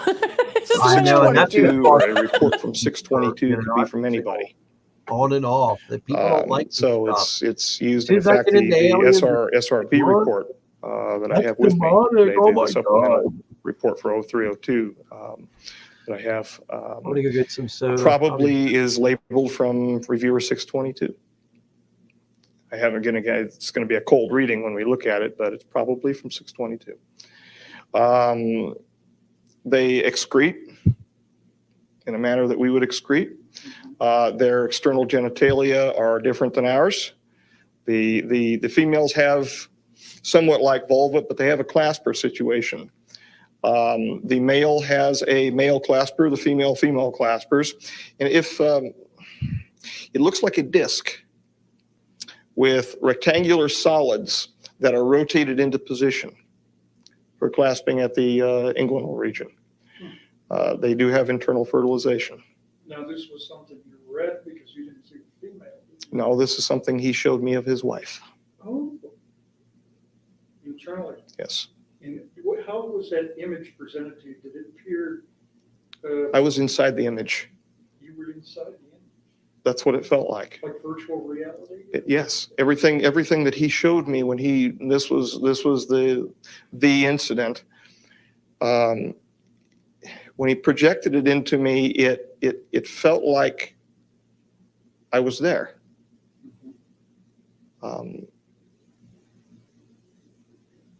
My sensations were heightened. Quite extraordinary. Was there a background perceived? Was she in a domicile of some sort? Again, excuse the pun, a gray surrounding, very, very dull, drab surrounding, almost like a concrete evacuation center.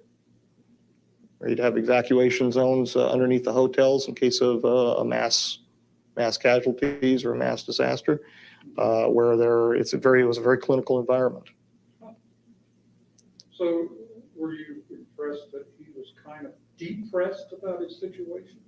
He was extremely depressed. If we were to term him human, I'm not a psychologist, but I think he would be termed as clinically depressed.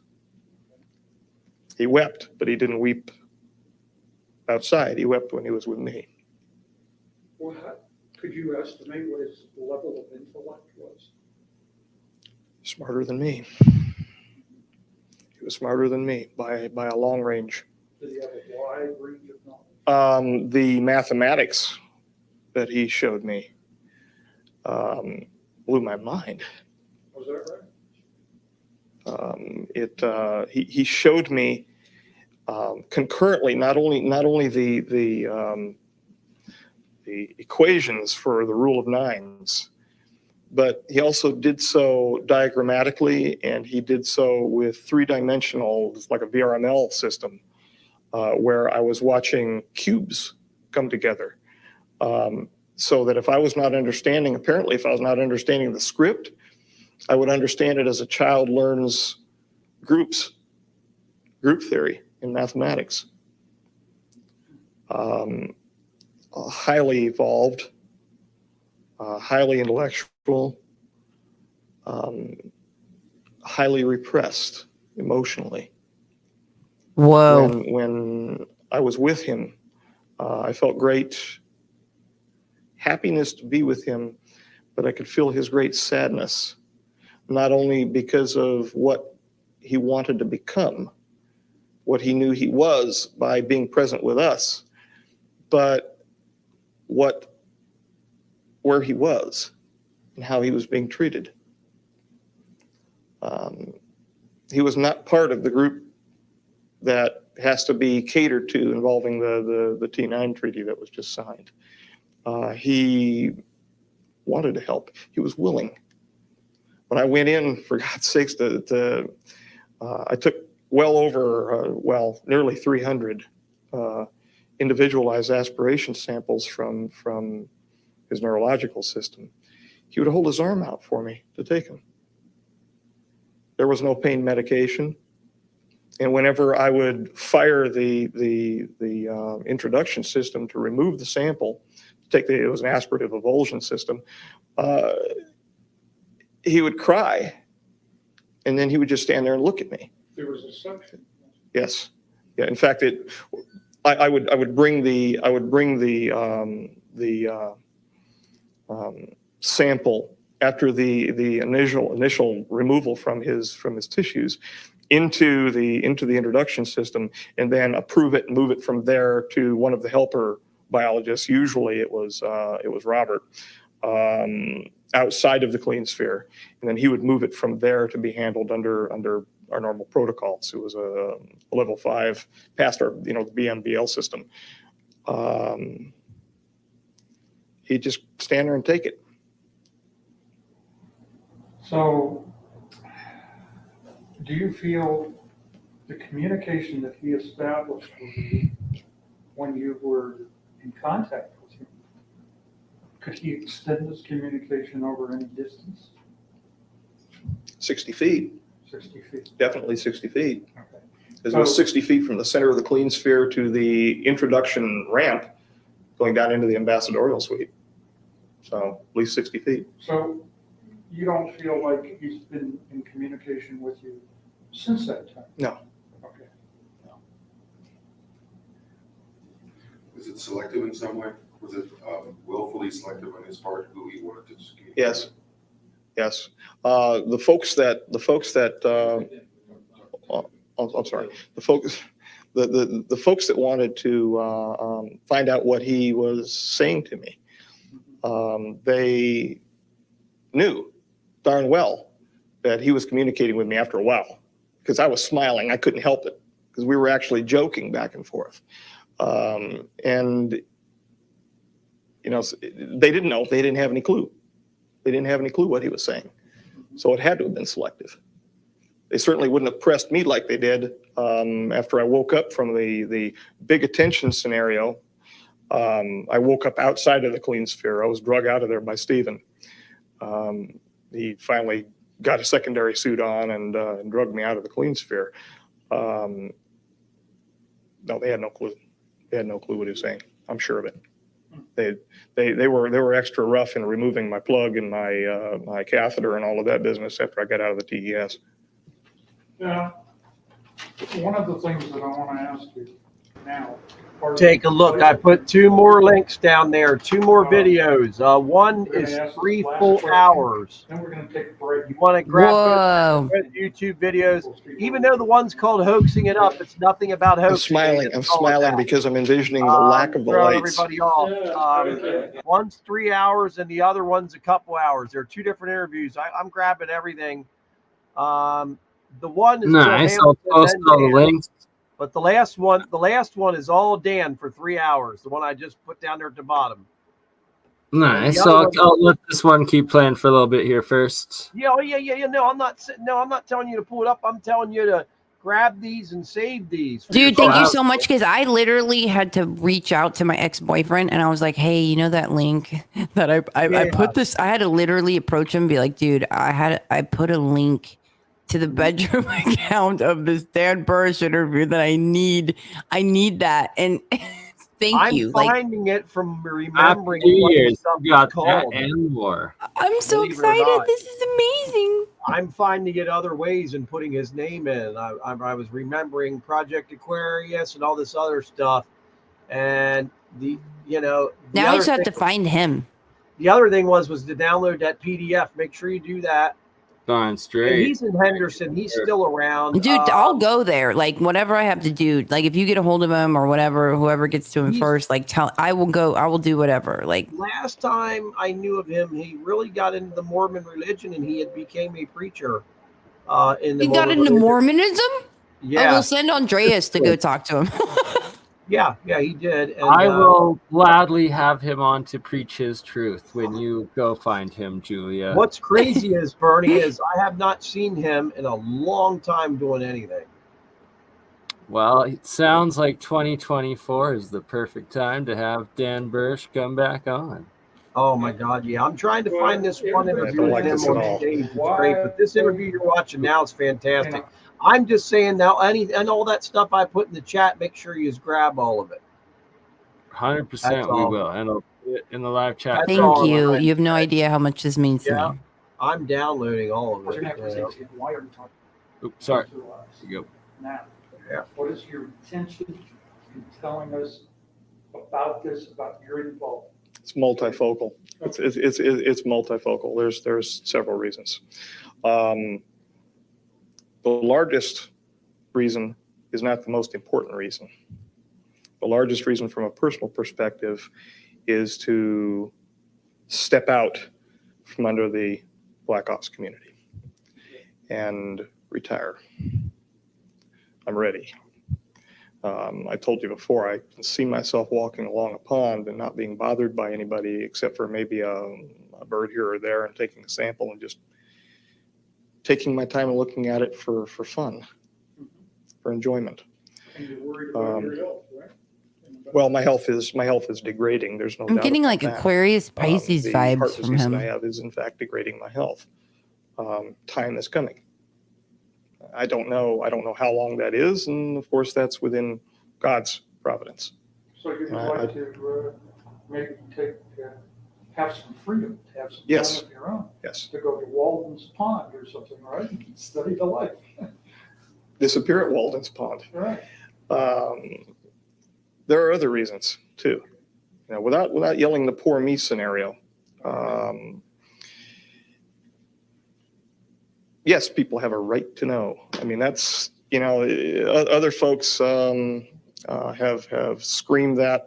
Some of them, I think, real. Some of them phony as a $3 bill. Yes, they have a right to know what is going on. They have a right to know because this is their future. Or maybe not. And it depends upon our wisdom or lack thereof. This gets me thinking. The one thing that we've heard from the Brookings Institution study, the famous clamp study, was this would cause a great social upheaval. It would destroy our social bonds, our religious bonds. And in fact, I know I'm digressing, but I ramble. Every time an individual is approached with the issue of, would this destroy your faith? I have heard, it's my experience only, I'm sure there are going to be varied opinions. No, it'd strengthen it. It'd strengthen it. From a certain perspective, yes. From another perspective, no. The Brookings Institution was correct on a certain level. Suspend disbelief for a moment and walk with the idea that this is real. That the ruins that are present on the moon and on Mars, the ancient temples, are in fact the gifts of our own progeny. Can you imagine what is going to happen when those temples, which were prayed to as the gods, are found out to be nothing more than the creations of men, that the men themselves were those who were being worshipped? There's another one I put down there. Fall headlong into the pool of Narcissus. Whoa, Dan. Whoa. Whoa. Maybe that's a good thing. Maybe that's a good thing.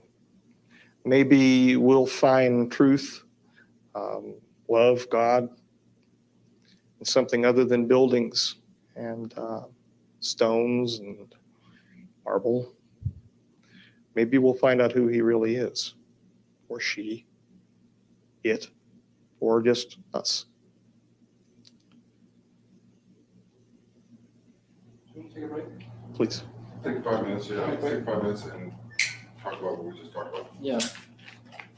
Okay, he comes back from this, and I that's missed a when he little bit says some about stuff these that's like, that I love. The stuff he says after that. The medical exams, which fade out after a while. Right. But Like the other takes a tape break. talked a little bit more about some of the. Yeah, he's like the lights are bothering my eyes. That's fine. What it's like for you to. Yeah, he's great. Okay. And then he lets things out that he's like, I probably shouldn't be saying this. I used to watch him at night before I'd go to bed, and he'd relax me and put me to sleep literally, because watching him, I just felt really relaxed. Watching him, I believe That's how I feel about The other August. thing is, that might be pertinent to what you. When I'm really tapped in, which is you know, What you were looking chunks at of time throughout, you know, each month, if you get what I'm saying. But Og to Les, when I'm most connected, I have to fall asleep to Og to Les videos. But same with Dan Burrish. Like, I'm talking like for over 10 years, I've had to fall asleep to Dan Burrish videos. Well, I had his phone. He But no, put that's a out good one. forum. I had no clue. And in fact, they brought in he said, who how we got about on our side, a biochemist to turn our attitudes around. Talk between 3 and after about a year, he didn't turn our attitudes around. He finally joined us. After we talked a couple of weeks in a row, we had talked 3-4 days Finally here. said, no, we can't do this. Oh my God, I want to hear what you're saying so bad, but I can't. Talk every Bernie's Friday. probably outside. We were dealing with a situation where it was.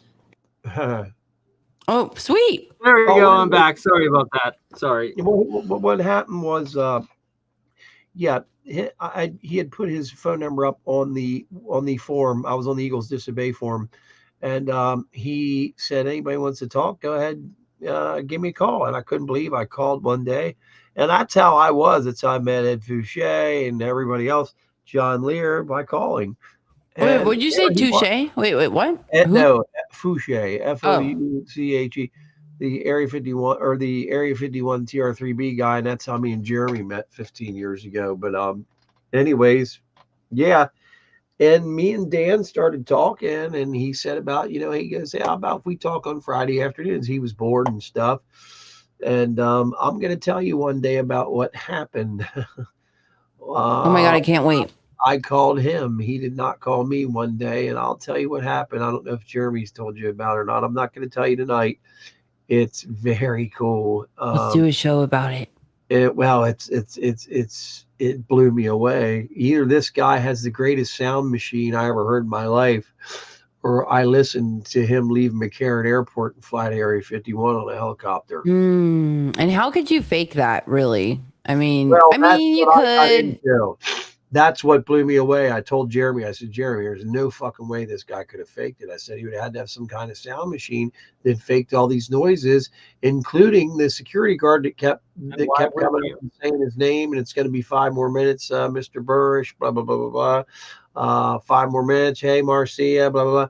I mean, and it was echoing like you're in a building that's got hard floors, hard walls, no carpet.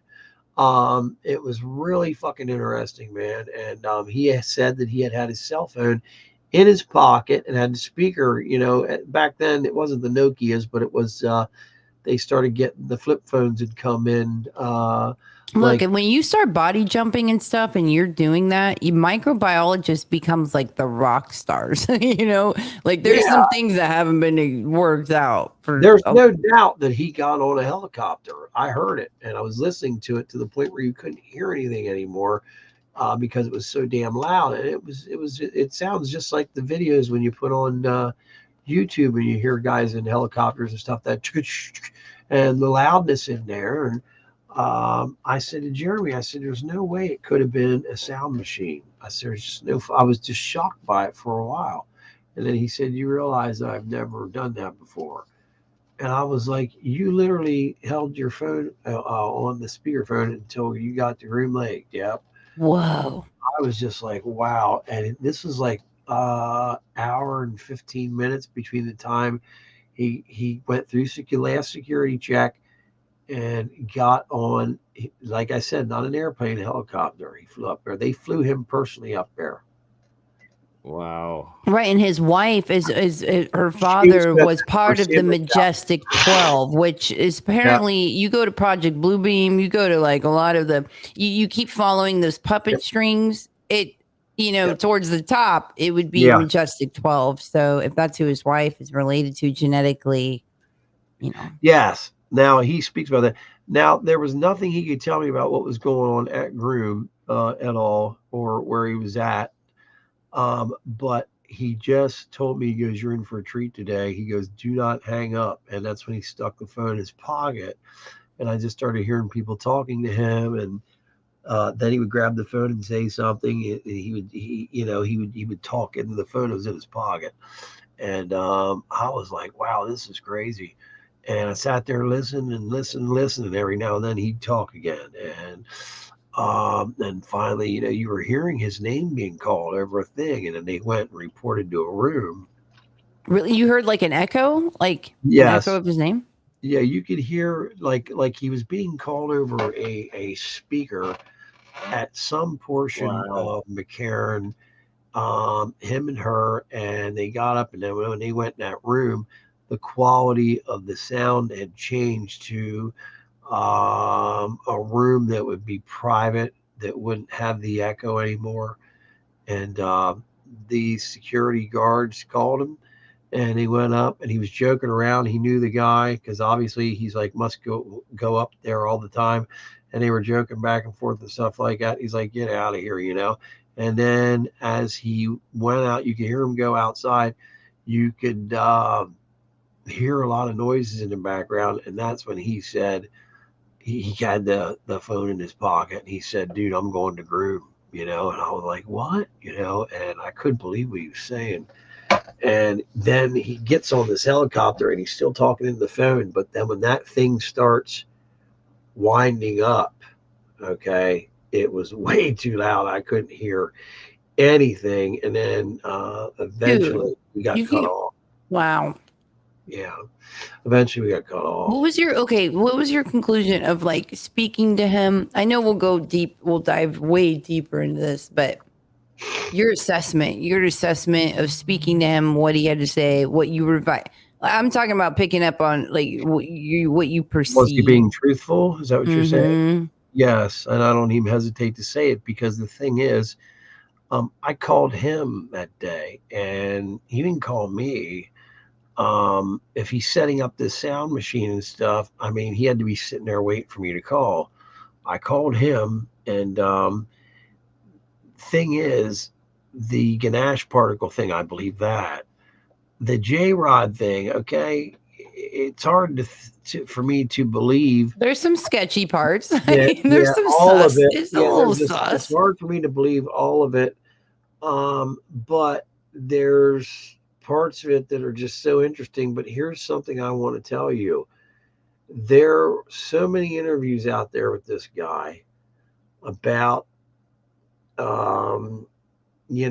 J Rod, about the P-45s, the P-52 J Rod Orions, and these people were from the future, and I say people because that's what they are. They are genetically changed humans, if you will. We apparently like Well, left that's them. why I was asking earlier of like, what if this happened to them and they didn't know, like this was done to them and they were under the impression of it being something entirely different? Because I know I was kind of leaning with like, oh, Yeah. there's these beings, as I'm aware of, there's these beings and they tinker with certain emotions and they tinker with certain DNAs for the intention of like knowledge and to advance, and I must attain Right. like more power and more knowledge, and but of this being a side effect of something that was done to them, which Right. I'm And the pretty thing is, realized in the last few years. look how strange they look now, which was something that always bothered me. But from what I was told, I'm pretty sure about this. Something had happened that the temperature had changed, either where they were at or where they were, due to nuclear war, which made the temperature go way up. So their whole physiological bodies changed and stuff to be able to adapt to the amount of heat that was coming through in the radiation, which would make you an ugly looking, possibly gray. Whoa. That could explain why the skin's different. That could explain why there's no clothing. That could explain so much. That can also explain why there's no interaction between us and these ETs that come to Earth, because maybe they have so much radiation on them they could kill us instantly. I You know? highly recommend Nathaniel Gillis, and I love the information that he has to say. And he's talking about times that in the 16th century, the 17th century, these beings appearing to women as their husband, and then they consummate with them, and why they know what the woman thinks about affects the soul that is brought in and is consummated. So they are obsessed. I get that time and time again. They're obsessed with soul technology, right? Yeah. And they're looking for host bodies. So So, interesting you say that. but the difference when you apply that to demons, right? Because then what the women talk about, it appeared as their husband, and then it morphed into a different type of being. And this is 16th century, 17th century. There's these stories of this. So then, what do they look like, the beings? Do you have any idea? Or they talk. Nathaniel Gillis talks about this, and it kind of sounds like an elongated type gray, but that the woman, it appeared as their husband, and then it morphed afterwards. After it was consummated, it morphed into that type of being. So okay, but the what a lot of things aren't correlated, and that's what I love about Nathaniel Gillis is like the demons, the extraterrestrials, and of correlating that of like what you're taught is demonic or demons, which I always attest to. Remember, hey, before you talk about demons, like remember these demons were once human, right?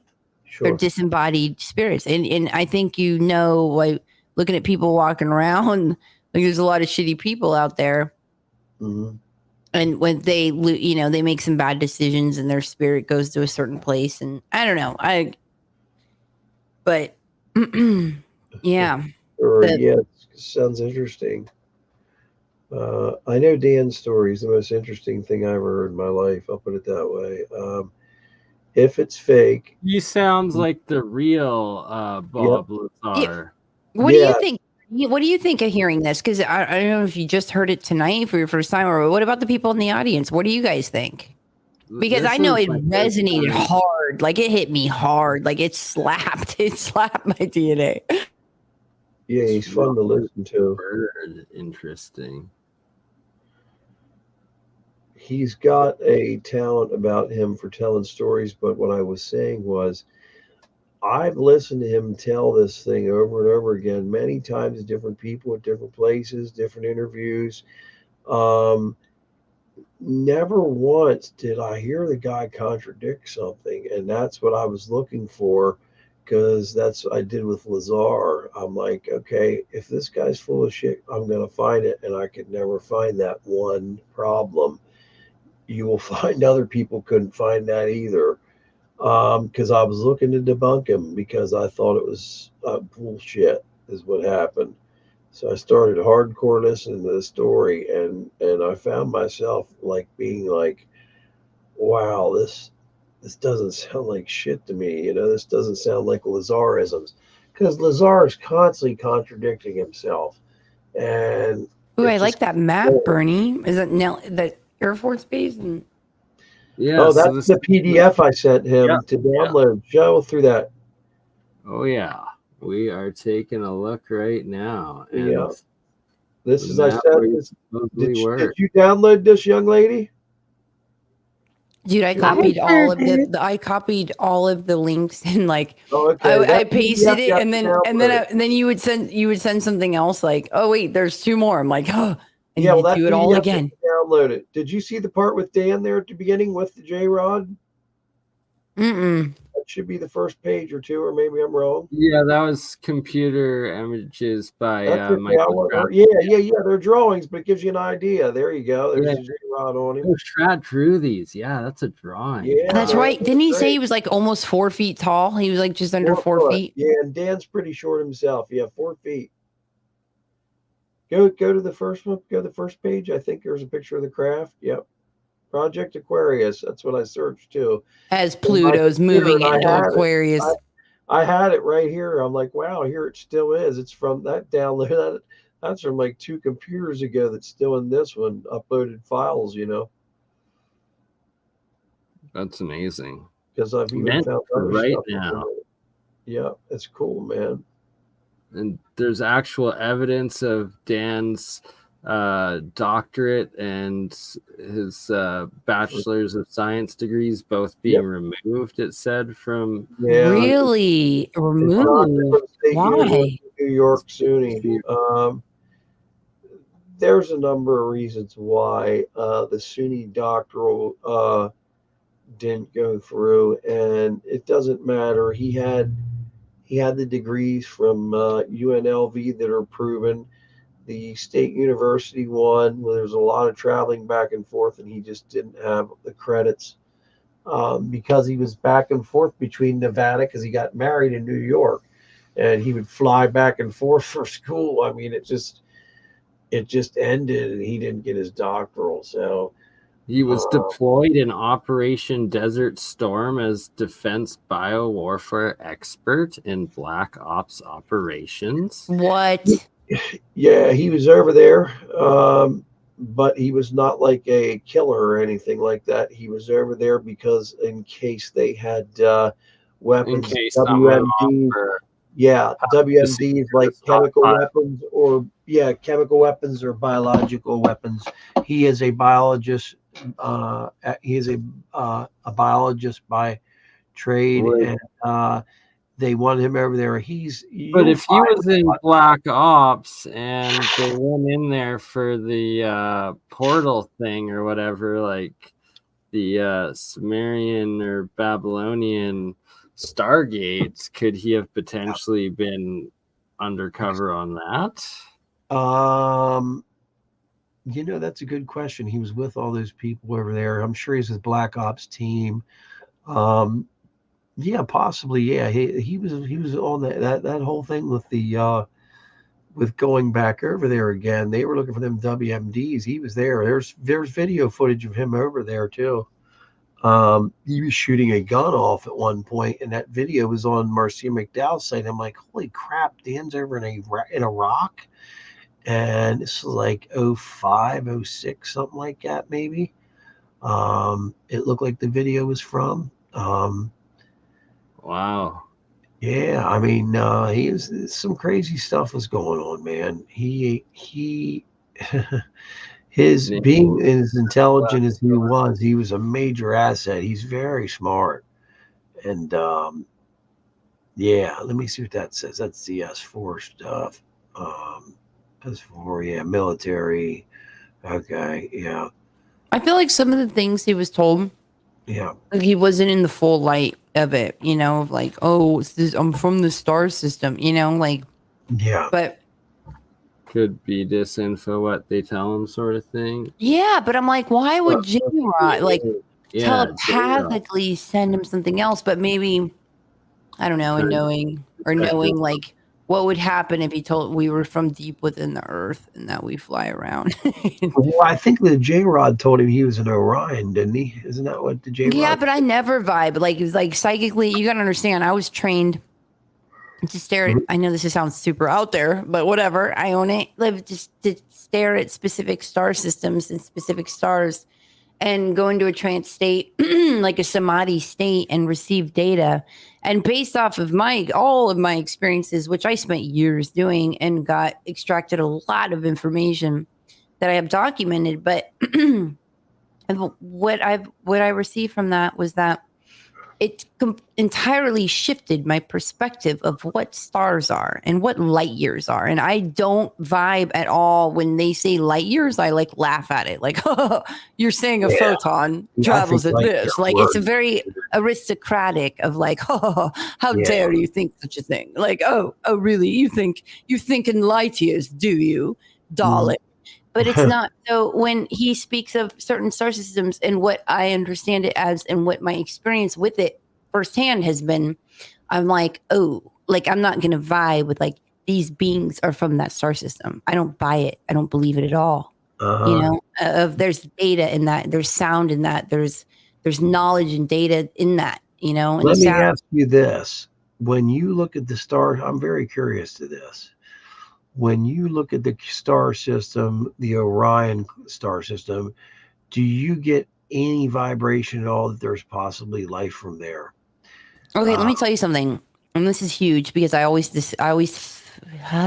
felt like I would never talk about this ever to anyone. And I'm going to say it right now just because you asked me. When somebody asks me, I can't avoid it, right? Like, it's like, boom, you got the right question. But the information I received from everywhere else was on point, right? Yeah. From that star system, Orion, Yeah. It was always lies. Okay. The data I received, it was literally deceit and lies. So I don't know if you channel. So therefore, if there wouldn't be karmic blowback, based off of my experience, I was always like, dude, no. Like, it's my least favorite star to channel information from. Well, there's like it a was always, binary it was star never. system there, and we're told that a So I binary star system, something can't live there, and that's why I asked. Oh, for whatever reason. But like, so a lot of these times you hear people say certain things, which, okay, Dark Star had mentioned to me, which verified, it was the only other thing that I'd ever verified. It was something I kept secret. I never shared with anyone. And when I said that to him, I was like, he said some data about somebody that is like, oh, serious. And I was like, oh, God, no. I was like, to me, that doesn't verify. To me, whoever's claiming Sirius or that star system is fictitious. You know what I mean? So it checks out. There's certain things that will verify that's coded. And he was like, well, he talked about this guy that said that never believe anything that Sirius says.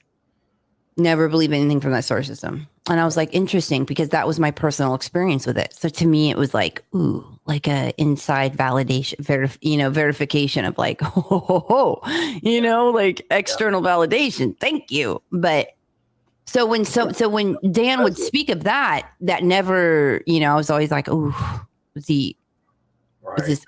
And why would J Rod say that? Because he did say that he was from that star system, right?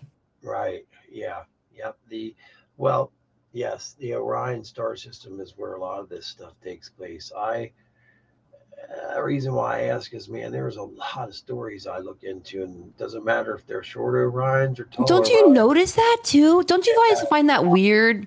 The one information that kept checking out, like, it's so hard to get this info, but for some reason, they're always from the Orion system. Like, really? You don't find that to be a little weird? Yeah, I think there's something going on there. I really do.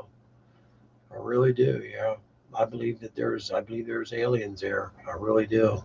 And it's a big area. I mean, it's huge. It's way larger than this area. Because there's also like several of the pyramids, the main big pyramids, like are aligned to the Orion star system. Right. That's why too. Yeah. The Dogon tribe they talk about Syria. Well, wait, and Dogon. Wait, what does it spell when you take Dogon backwards? Right? No God. Oh wow! Interesting. Was unaware of that. Crazy. That's fascinating. That's weird. But yeah, you have the Orion points matching up to the pyramids. In Egypt, which is interesting. I feel like the girl on the plane. Like, I'm telling you right now, if there's any information about Sirius or that comes from that, do not. That is fake. I totally feel like her, but God, I gotta say it. And it was something I never thought I would ever talk about ever. She made me laugh. I was watching an interview with her not long ago. I'm like, oh my gosh, that's the girl on the plane. I couldn't think of who she was. I'm like, well, you did an interview with her? Yeah, no way. Yeah, she did an interview, and she said that it was all about headphones and had nothing to do with aliens. And she was just her cousin and all this stuff. They had gotten into a big argument, and she was pissed off at him. And I'm just like, wow, this story just completely changed. It just really, it just totally changed. Weird. Yeah, and that kind of upset me because I wanted to hear the shapeshifter story more than anything. Right. And I'm going to continue to watch you guys. I'm going to put you guys on my other thing, but I'm going to lay down. I'm so tired. It's 3 a.m. here. Oh my God! Thank you, Solar. Specifically. All right. And yes, thank you, Solar. Happy New Year, brother. Hey, happy New Year, man. Happy New Year, May you feel better.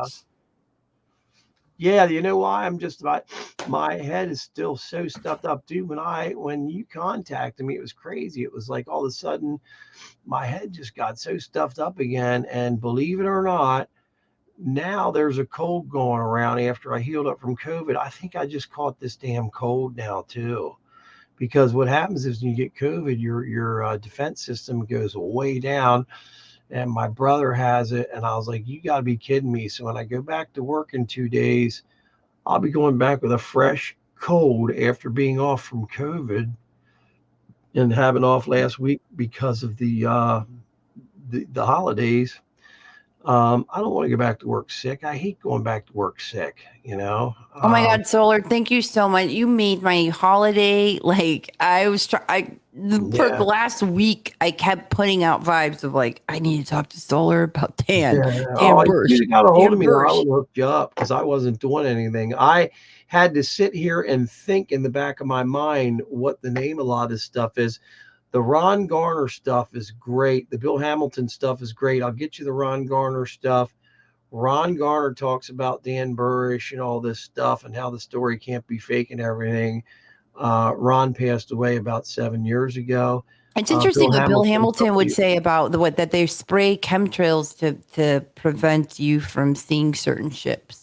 Yeah, that's true too. And then how who his father was, and how his father had like a really big connection to Hollywood and printing the film out. That was very significant. And he's the one that says that the moon is not from here, right? Mm-hmm. Yeah, the moon was supposedly towed in from what planets? I think it was towed in from Jupiter.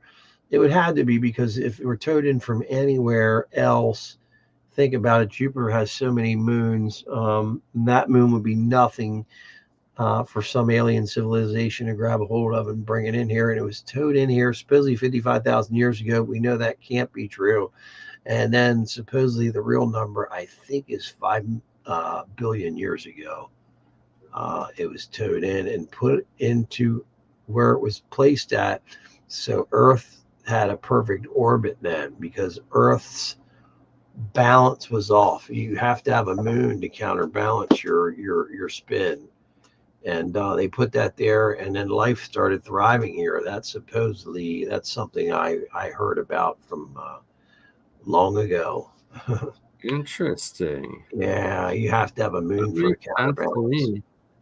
Yeah, if you think about what's being said there, if you just have the Earth spinning, it starts to wobble and it doesn't spin straight. If you have the moon pulling on it, I can't explain it, but it's almost like if you would wrap like a line around a ball that's spinning and you pull pressure on it, it'll hold that thing in a perfect place so it spins around the same rotation all the time. No matter where it came from, how would it magnetically stay there? How would the moon magnetically stay there? Whether it came from Jupiter or Earth or wherever. They put that in a stationary around it.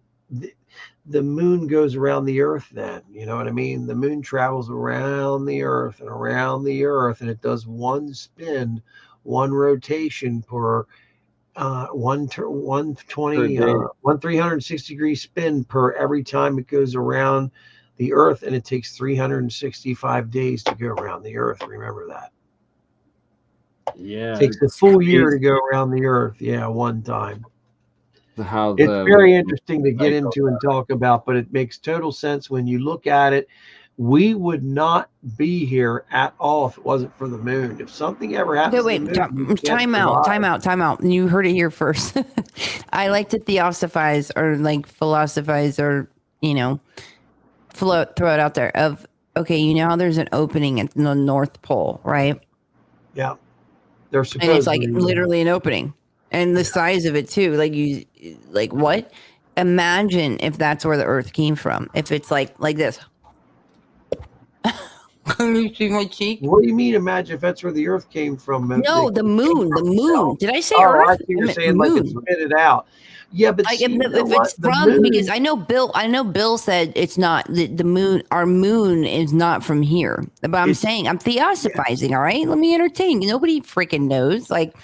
So imagine that opening. Have you seen the footage of the 1987 of the Russian space station thing, where it looks like the opening of the North Pole? Yes. And the size of that? Yeah. Okay, that one so it is not far out there. Okay, especially if there's a firmament, you guys. If there is a firmament, we're going to respect that.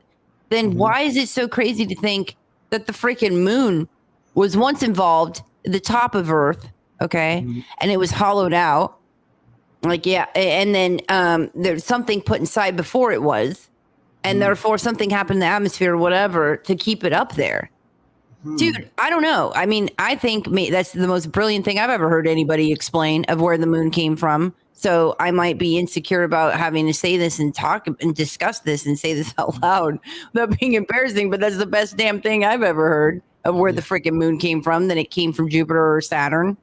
Yeah, that's an interesting story. Definitely is. It's definitely a big, well, the other thing is, too, they also said there were Russian scientists were saying that the moon was a damn spaceship, too.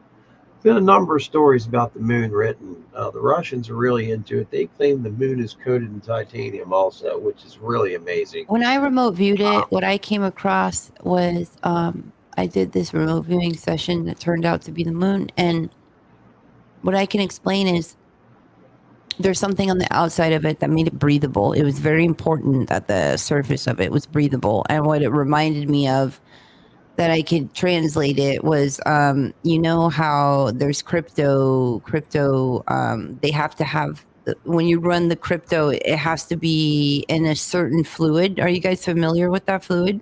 No. And it has to be inside of certain things because it runs the way it runs.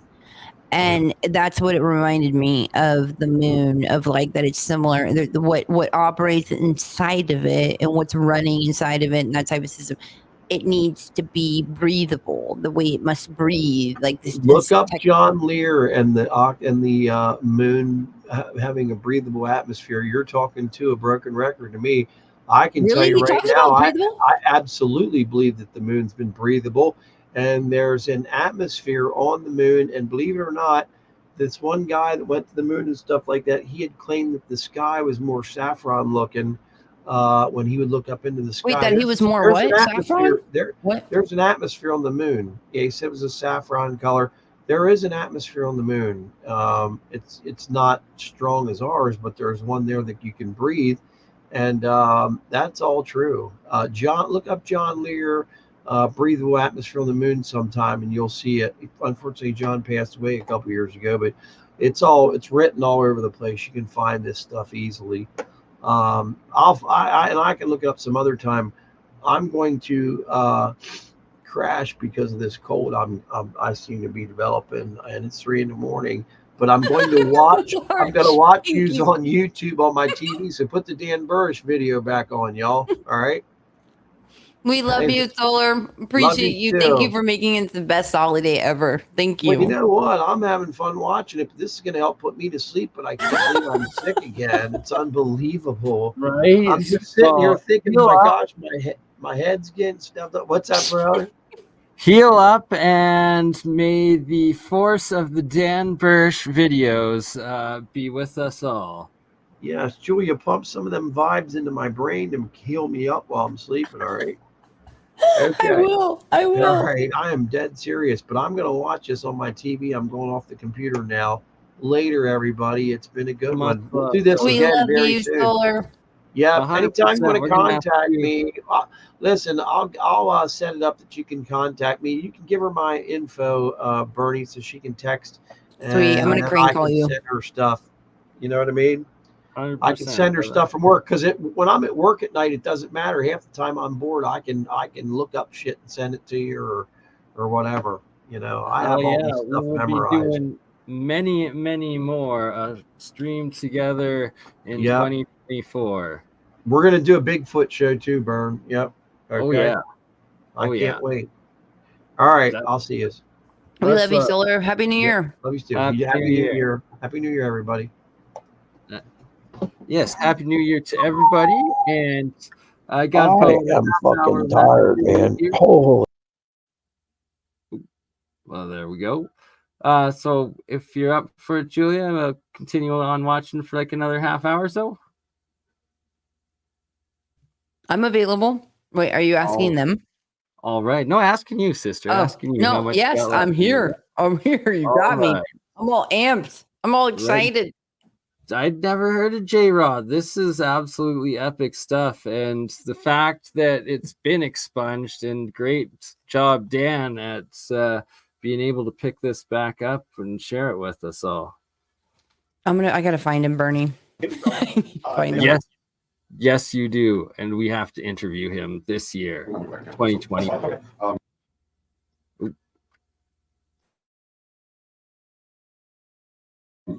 And the other thing that I think you made a very good statement about why you're doing this. I wonder if there's anything else we can do for you.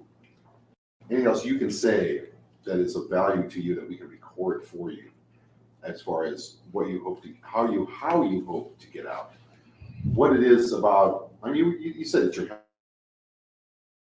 health and a number of other things.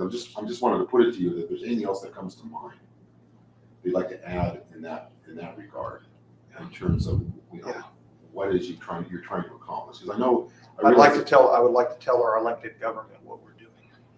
Maybe you should say that. You know, I mean, under the appropriate circumstances, because there are military applications that need to be handled in a very careful manner. For example. Understand. All right. Those issues we're going to be extremely careful about here today, because they should be taken with great care. Of course, our objective, which including the military applications for Lotus. I know that we're somewhat constrained for time today. Well, how much longer do we have? It's only 16:37. How much time do we have? We've got time. Okay. I have to be back at 1900. 1900. 7 o'clock. 7 o'clock. Okay. Okay, we have plenty of time. All right. All right. Okay, good. We're not in in a a rush. Well, what I want to do is, the only other thing I'd say was we're trying to focus on, and it's been great so far. It's been very focused, very, very central to the J-Rod interaction. We felt that was the best way to introduce you to our next stage. Right. Now, we can talk about anything we want. We got plenty of tape, as long as you can stay on the lights.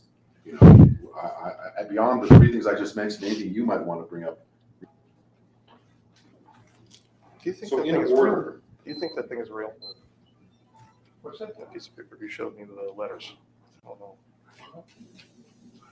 Say what? Oh, this is when it gets good. See, I said who has a heart condition. when the lights bother his eyes, when he comes I back figured from that that, it was this is what I want to hear. It was need to know basis above that. I didn't figure that there was direct. See, and the rumors coming at me about the potential for public acclamation, that would be for him, those initials to take back as the hero in this situation, because he loves playing the hero. And you show me a piece of paper that says ordered to remain. Ostensibly, that's what I meant. Ordered to remain in the capacity, which means that there is a greater loop. I've had the chance to speak with the individual one time, and he was funnier than hell. He really was. I heard that there was a transcript involving that got out. In fact, I was shown one time. The first meeting, the one where I bolted, the one where you scared the hell out of me, not as much as you did today, but in a little more relaxed circumstance. I infer their use, and I've seen the sales of the word burn refers to PPE. Mm-hmm. I infer their use of the word clock refers to timeline paradigms. Mm-hmm. I would buy that. Before we, let's talk a little bit about the things we just discussed. What was it that you thought you were looking at when you were looking at these slides of material of unknown origin? Well, we were looking at extremely minute microglial cells. We knew that they were eukaryotic. However, they were unusual in the sense that their cytoplasm and their internal organization, the organelle structures were fused, such as dictyosomes to mitochondria, things like that. And we had no idea what we were looking at.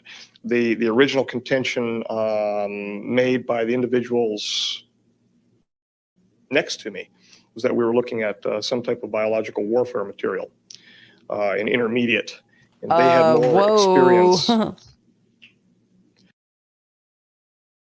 Shall we listen to that again? This is just crazy. From here We were to from that we were point of looking where he at talked on extremely is like the info that's what I was looking for. Right? Like, and how old is this interview? This is It's old. I want to say that's from 04 to 04 to 06. So I'm saying 04, but it could be anywhere from 04 to 06. And I believe it took place in Vegas. Huh. New microglial cells. We knew that they were eukaryotic. However, they were unusual in the sense that their cytoplasm and their internal organization, the organelle structures were fused, such as dictyosomes to mitochondria, things like that. And we had no idea what we were looking at.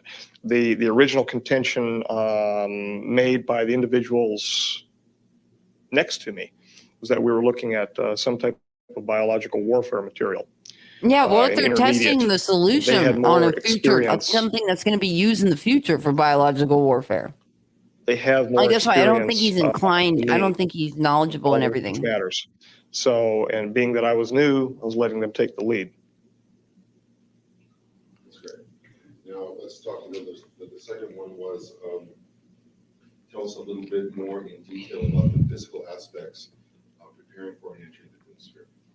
Fine. Well, we would undergo a medical examination, at least during the early time frame of the introductions, the 92 time frame, 91 to 92, when we were doing introductions. We had regular systematic medicals by a physician. Following that, we would be suited, we would be catheterized, plugged, and suited. Communication apparatus was placed on our heads. We had a cooling system set up. It was, for all intents and purposes, it was a space suit. It was a total encapsulated suit, something like what you would find in a NASA facility. Not so much something that you would see, well, for instance, at USAMRIID or CDC, that type of level 4 suit. It was more of a regular space type suit with joints. We were suited up, we were pressurized, and then walked with our cooling system and our hosing down a ramp into the ambassadorial suite. Following that, we were led up a gantry-way, which had been moved into position by the clean sphere, which had been previously rotated up through an iris through the floor. He was held actually below the ambassadorial suite level, and that was raised up as needed. What they did with him down there, he didn't say, and they didn't tell me. It was not a need to know issue. Apparently they dealt with the cleaning of the sphere and all of that down there. The regular housed animal maintenance as they treated him. We would be led up the gantry-way. The hoses would be hooked into an interior system inside the doorway, which was exterior to the clean sphere. And it was called the exterior system, in fact, but we would be led in, the door would be closed, and we would be pressurized inside of the gantry-way. Following that, there was a drum system that was set up. Once there was an equal pressurization between the gantry-way and the clean sphere, we would then be told to proceed forward. I would raise a hand in acknowledgement. We were not supposed to talk at the time at all because nothing verbal around the specimen, around the J-rod. Why, I was never told, but we were not supposed to talk around the J-rod. I moved the drum system and re-hooked a secondary set of hosing inside the clean sphere, checked the pressurization, and once that was done, the door to the clean sphere would be closed behind me, and I would presume that the pressurization remained the same in the gantry-way. Following that, I would do my business inside of the clean sphere involving contacting the J-rod and removing the samples. And what was the reason you were removing samples? We were removing samples to attempt a treatment, a full diagnosis and a treatment for a paraprotein related monoclonal gammopathy of uncertain significance type disorder. Ooh, that's important. Which had various attributes to it, among which were a cocaine type presence to the JROD. Did you say cocaine syndrome cucking? type presence, and certain genetic issues involving chromosome 5 and 17, which led us to Charcot-Marie tooth disorder, and their glycoprotein, their antifreeze glycoprotein problems. Yeah, that info essentially is. they were losing heat because of the problems at their axonal ridges. They were not transmitting the energy, something like a dystrophy. And when the action potential goes down a nerve, well, their action potentials were dying at the synapse. They were like a also central losing nervous energy system. because there was a demyelination process underway. That demyelination process was, well, since the Q94 document, was tied to a CMT1A like problem, the Charcot-Marie tooth problem called PMP22, which is a protein number 22, which an overexpression of that gene causes a greater demyelination. We tied that to the demyelination issue involving the promoters for the PMP22. Those promoters, there's 2 promoters for it, were selectively deselected with the use of TFOs, or triplets forming oligonucleotides. It's essentially an ssDNA vector expression system that we're using. Oops. Doesn't that? You're staring at me, Bill. I'm sorry. Bill, one thing. When you're speaking, when you don't sort of make any noises, just nod. That's good. But I'm not. Sometimes we're going, ooh, R-E. That's a Okay. Just keep used to nodding. Great. That's all he's been doing is nodding. I shouldn't. Right.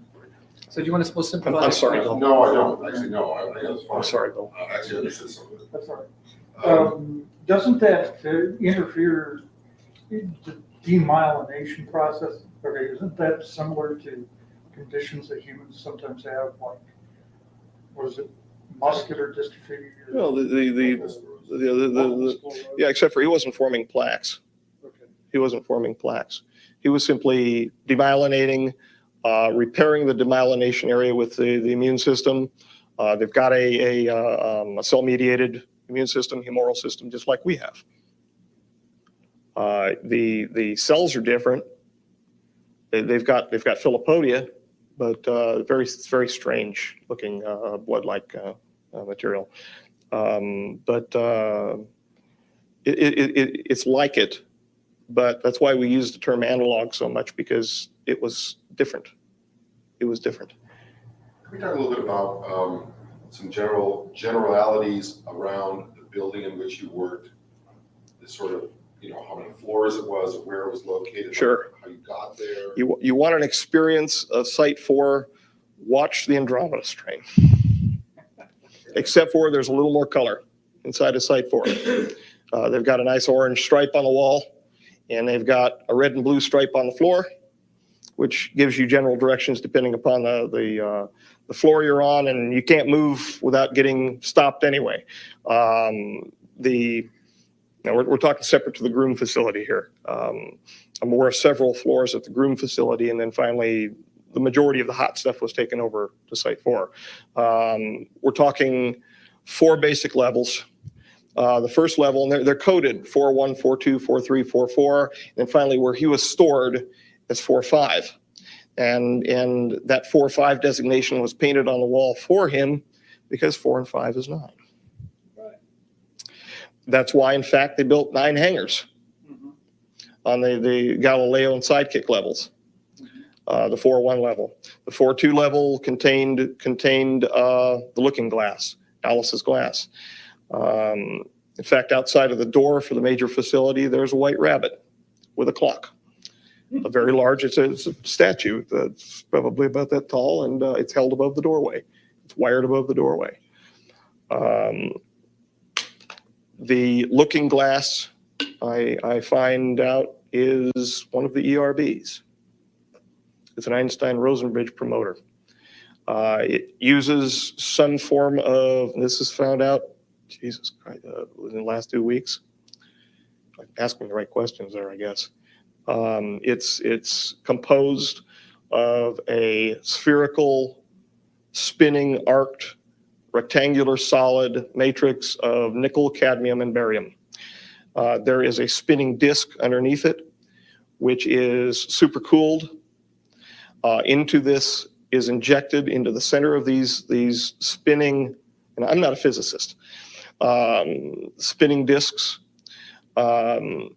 is injected an argon gas. Into that is injected some type of repulsion matter. It's a gravity repulsion matter. They are obtaining the gravity repulsion matter from the heavy materials that have been obtained from the J-rods, the 115 variety material. And apparently when they bombard it with enough electromagnetism, this stuff repels gravity and it turns into some sort of exotic matter. They spin it fast enough, it opens, or they can see through it. Whoa. And that is, from what I understand,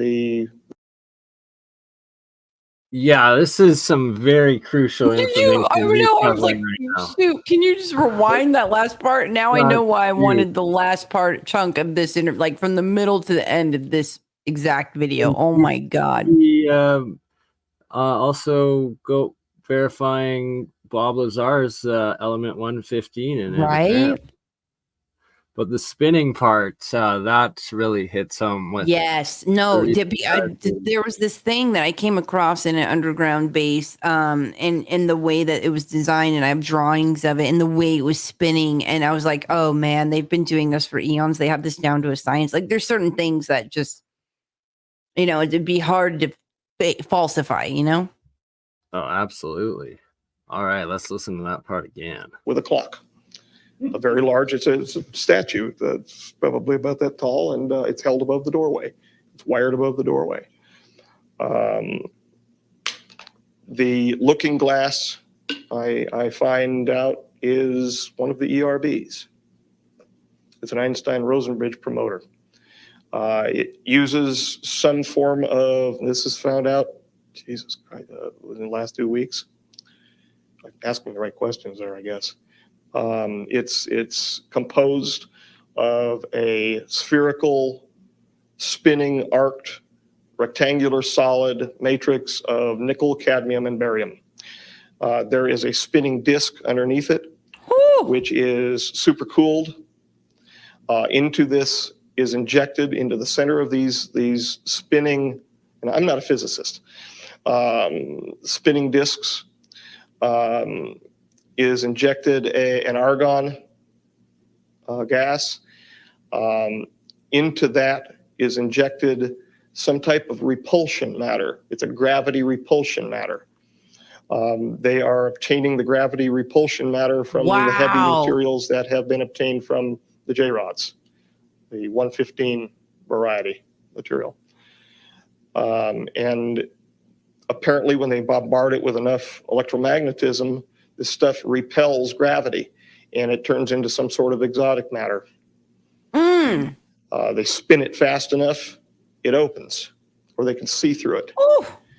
And that is, from what I understand, the great prize in what's going on in the world right now, are those devices. Why do you think the British are running around Iraq right now looking for the climatological records that are just happen to be disappeared out of the Baghdad Museum with the rest of the cylinder seals? And you're going to see some cylinder seals today too when I show you some report. So Dan, does that mean when they're engaging this device in Project Looking Glass? Yes. Is this something that they use only for the transmission of information, or can they transport a material object through time? You know the answer to that. At least you probably heard some rumor. There have been mistakes. There were mistakes. animals were attempted to transport from one location to another, the production of 2 of the devices, and they put them in resonance or something like that. I'm not a physicist. I don't know. But I was, in fact, present during a human attempt. The human did not survive. The human was not put in there under duress of any sort. It was a volunteer situation, and the human did not survive. The human did not move. The human stayed where the human was put. But the human changed, and I don't want to talk about it anymore. This is an attempt at time travel? It was an attempt at well, in essence, yes. It was a linear. It was a attempt to transport an individual over linear distance, which I understand is the same thing as time travel. Whoa. If we're talking purely from Think about what he just said. Moving a human over a significant distance, like. Yeah. From what I understand, they've only used it for information purposes. Aside from that, how they get the information out of it, no clue. I don't know. You could tell he's left in the dark about a lot of things. I only know of one piece of information, and that is the rush. Why the rush is underway to get Lotus done by the 2005 deadline. That in fact this holy crap! This was before 2005. Complying with the wishes of the committee and the wishes of the rest of the J-Rods and the associated brothers,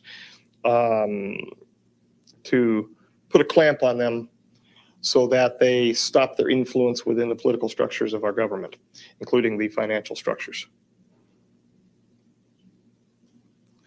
That it is in fact their slowing down of the progress to stopping getting these, picking up these little gates that were put together.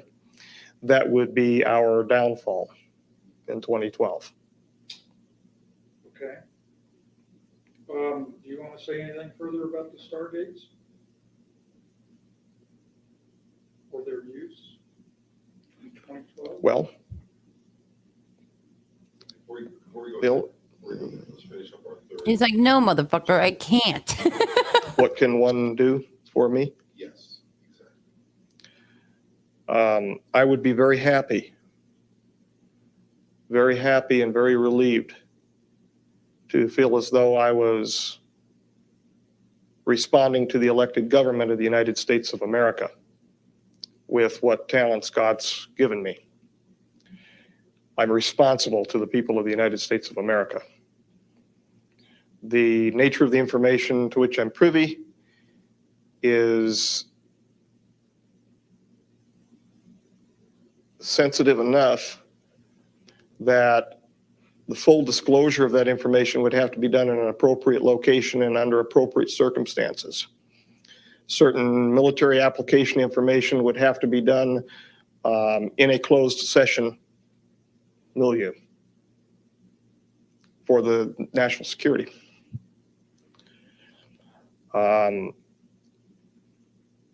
As I said to you at the Luxor, the Congress knows it's not in control. They know that this is a train, a wild train out of control. And they want that control back. They're not stupid. They know that there are things that are going on down the hall from them that they can't fathom. They deserve to have that back in their hands because that's what they were elected to do. And if we care at all about what's left of our Constitution,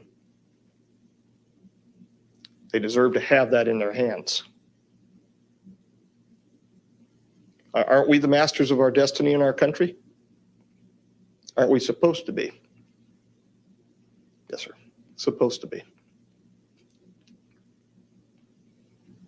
Okay, yeah, let's break for a minute. And you have a question, Jordan? I want you to do it.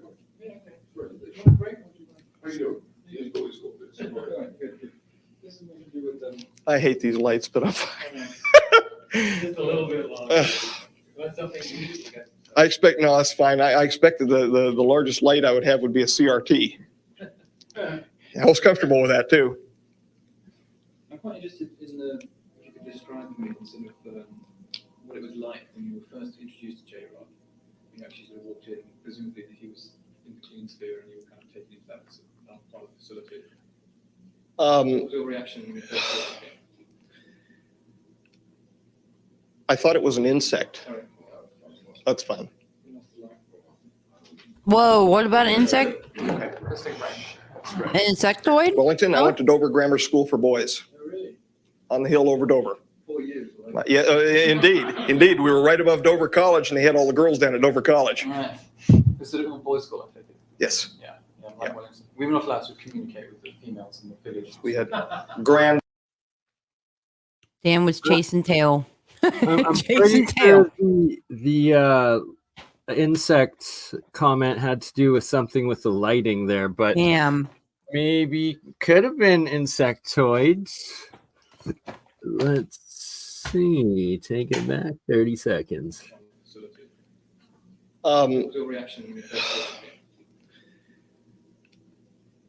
I thought it was an insect. Oh no, That's something else. This is interesting. I just did a thing about Wellington, they Catalina. deserve to have that. And these boys were taken and they were hypnosis regressed.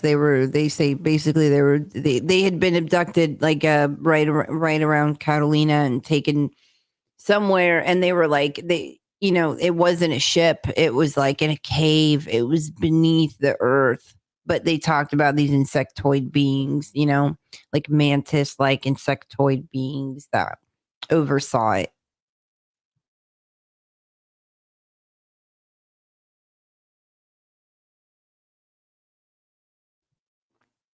Oh, you're muted. Oh yeah, sorry. Thank you.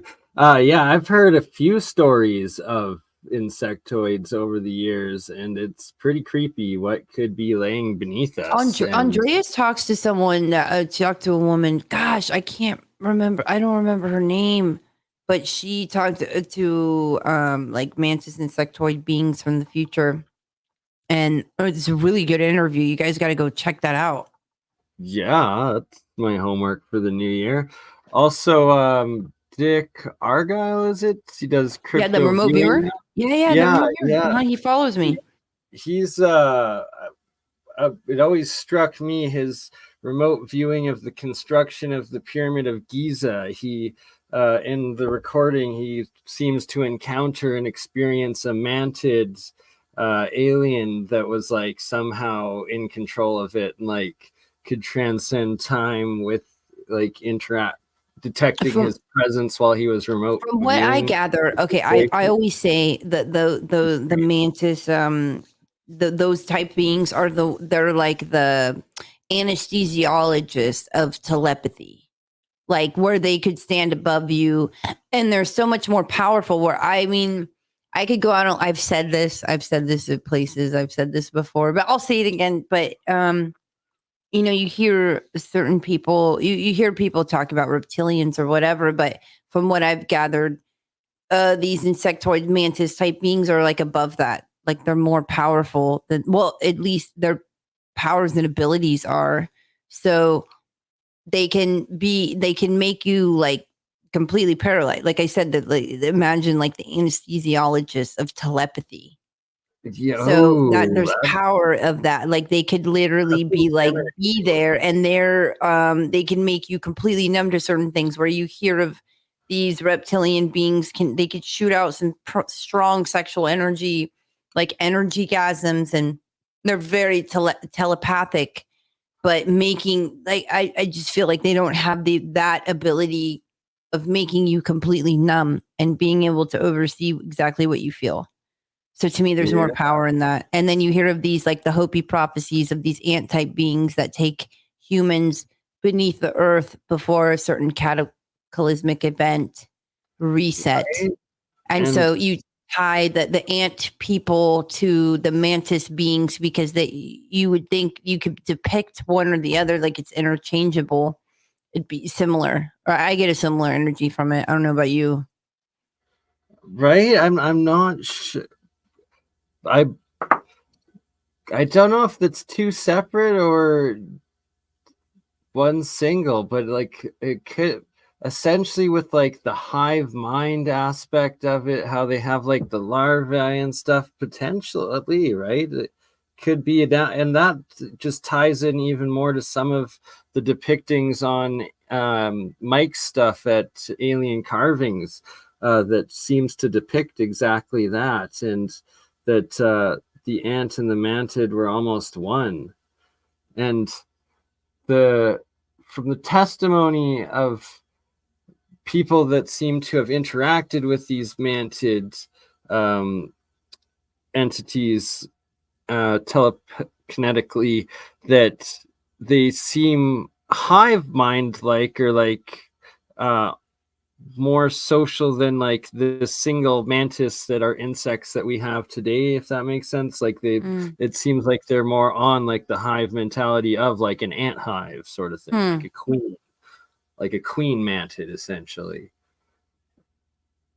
I found that interesting too about the queen, like how it lives underground, like it's subterranean. That was very profound for me. That's a good point I didn't really think of. Oh, yeah. What lies beneath? All right. Well, I got about 5 minutes left here. We'll finish her off, but we'll listen one more time what he's saying about the insects, and then we will have to come back and do a whole another episode on this, if not a series, because we got a timestamp like where we leave off, because I'm telling you, it gets like more lucrative and lucrative the further this goes. Right, 52, 56 in right now. As I said to you at the Luxor, the Congress Luxor knows it's not in control. They know that this is a wild train out of control. And they want that control back. They're not stupid. They know that there are things that are going on down the hall from them that they can't fathom. They deserve to have that back in their hands because that's what they were elected to do. And if we care at all about what's left of our Constitution, they deserve to have that in their hands.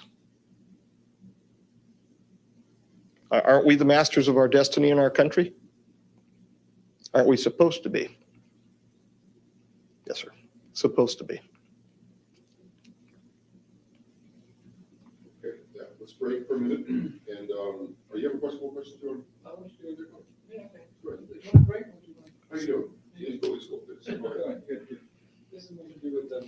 I hate these lights, but I'm fine. Just a little bit longer. That's something you need to get. I expect, no, that's fine. I expected the largest light I would have would be a CRT. I was comfortable with that too.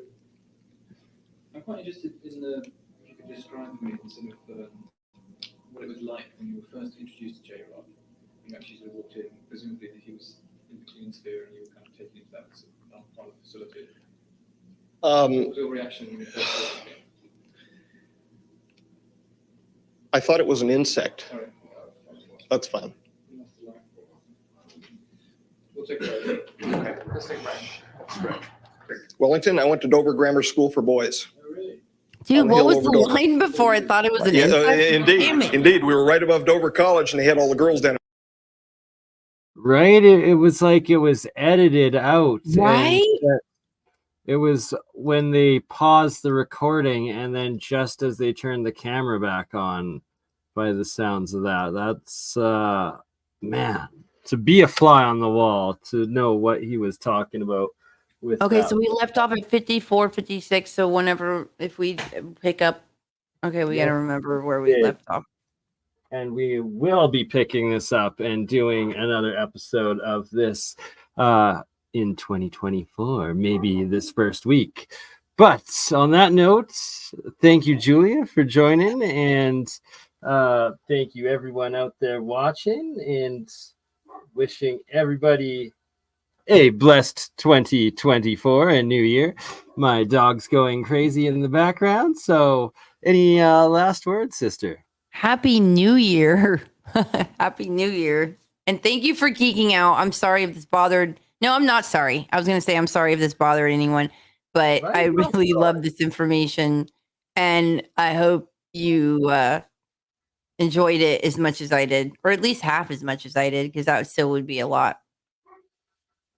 Right, and I know I did, and we will be finishing this. And for those that can't wait, I just posted the link in the live chat, and we will catch you all on the next one. God bless and happy 2024.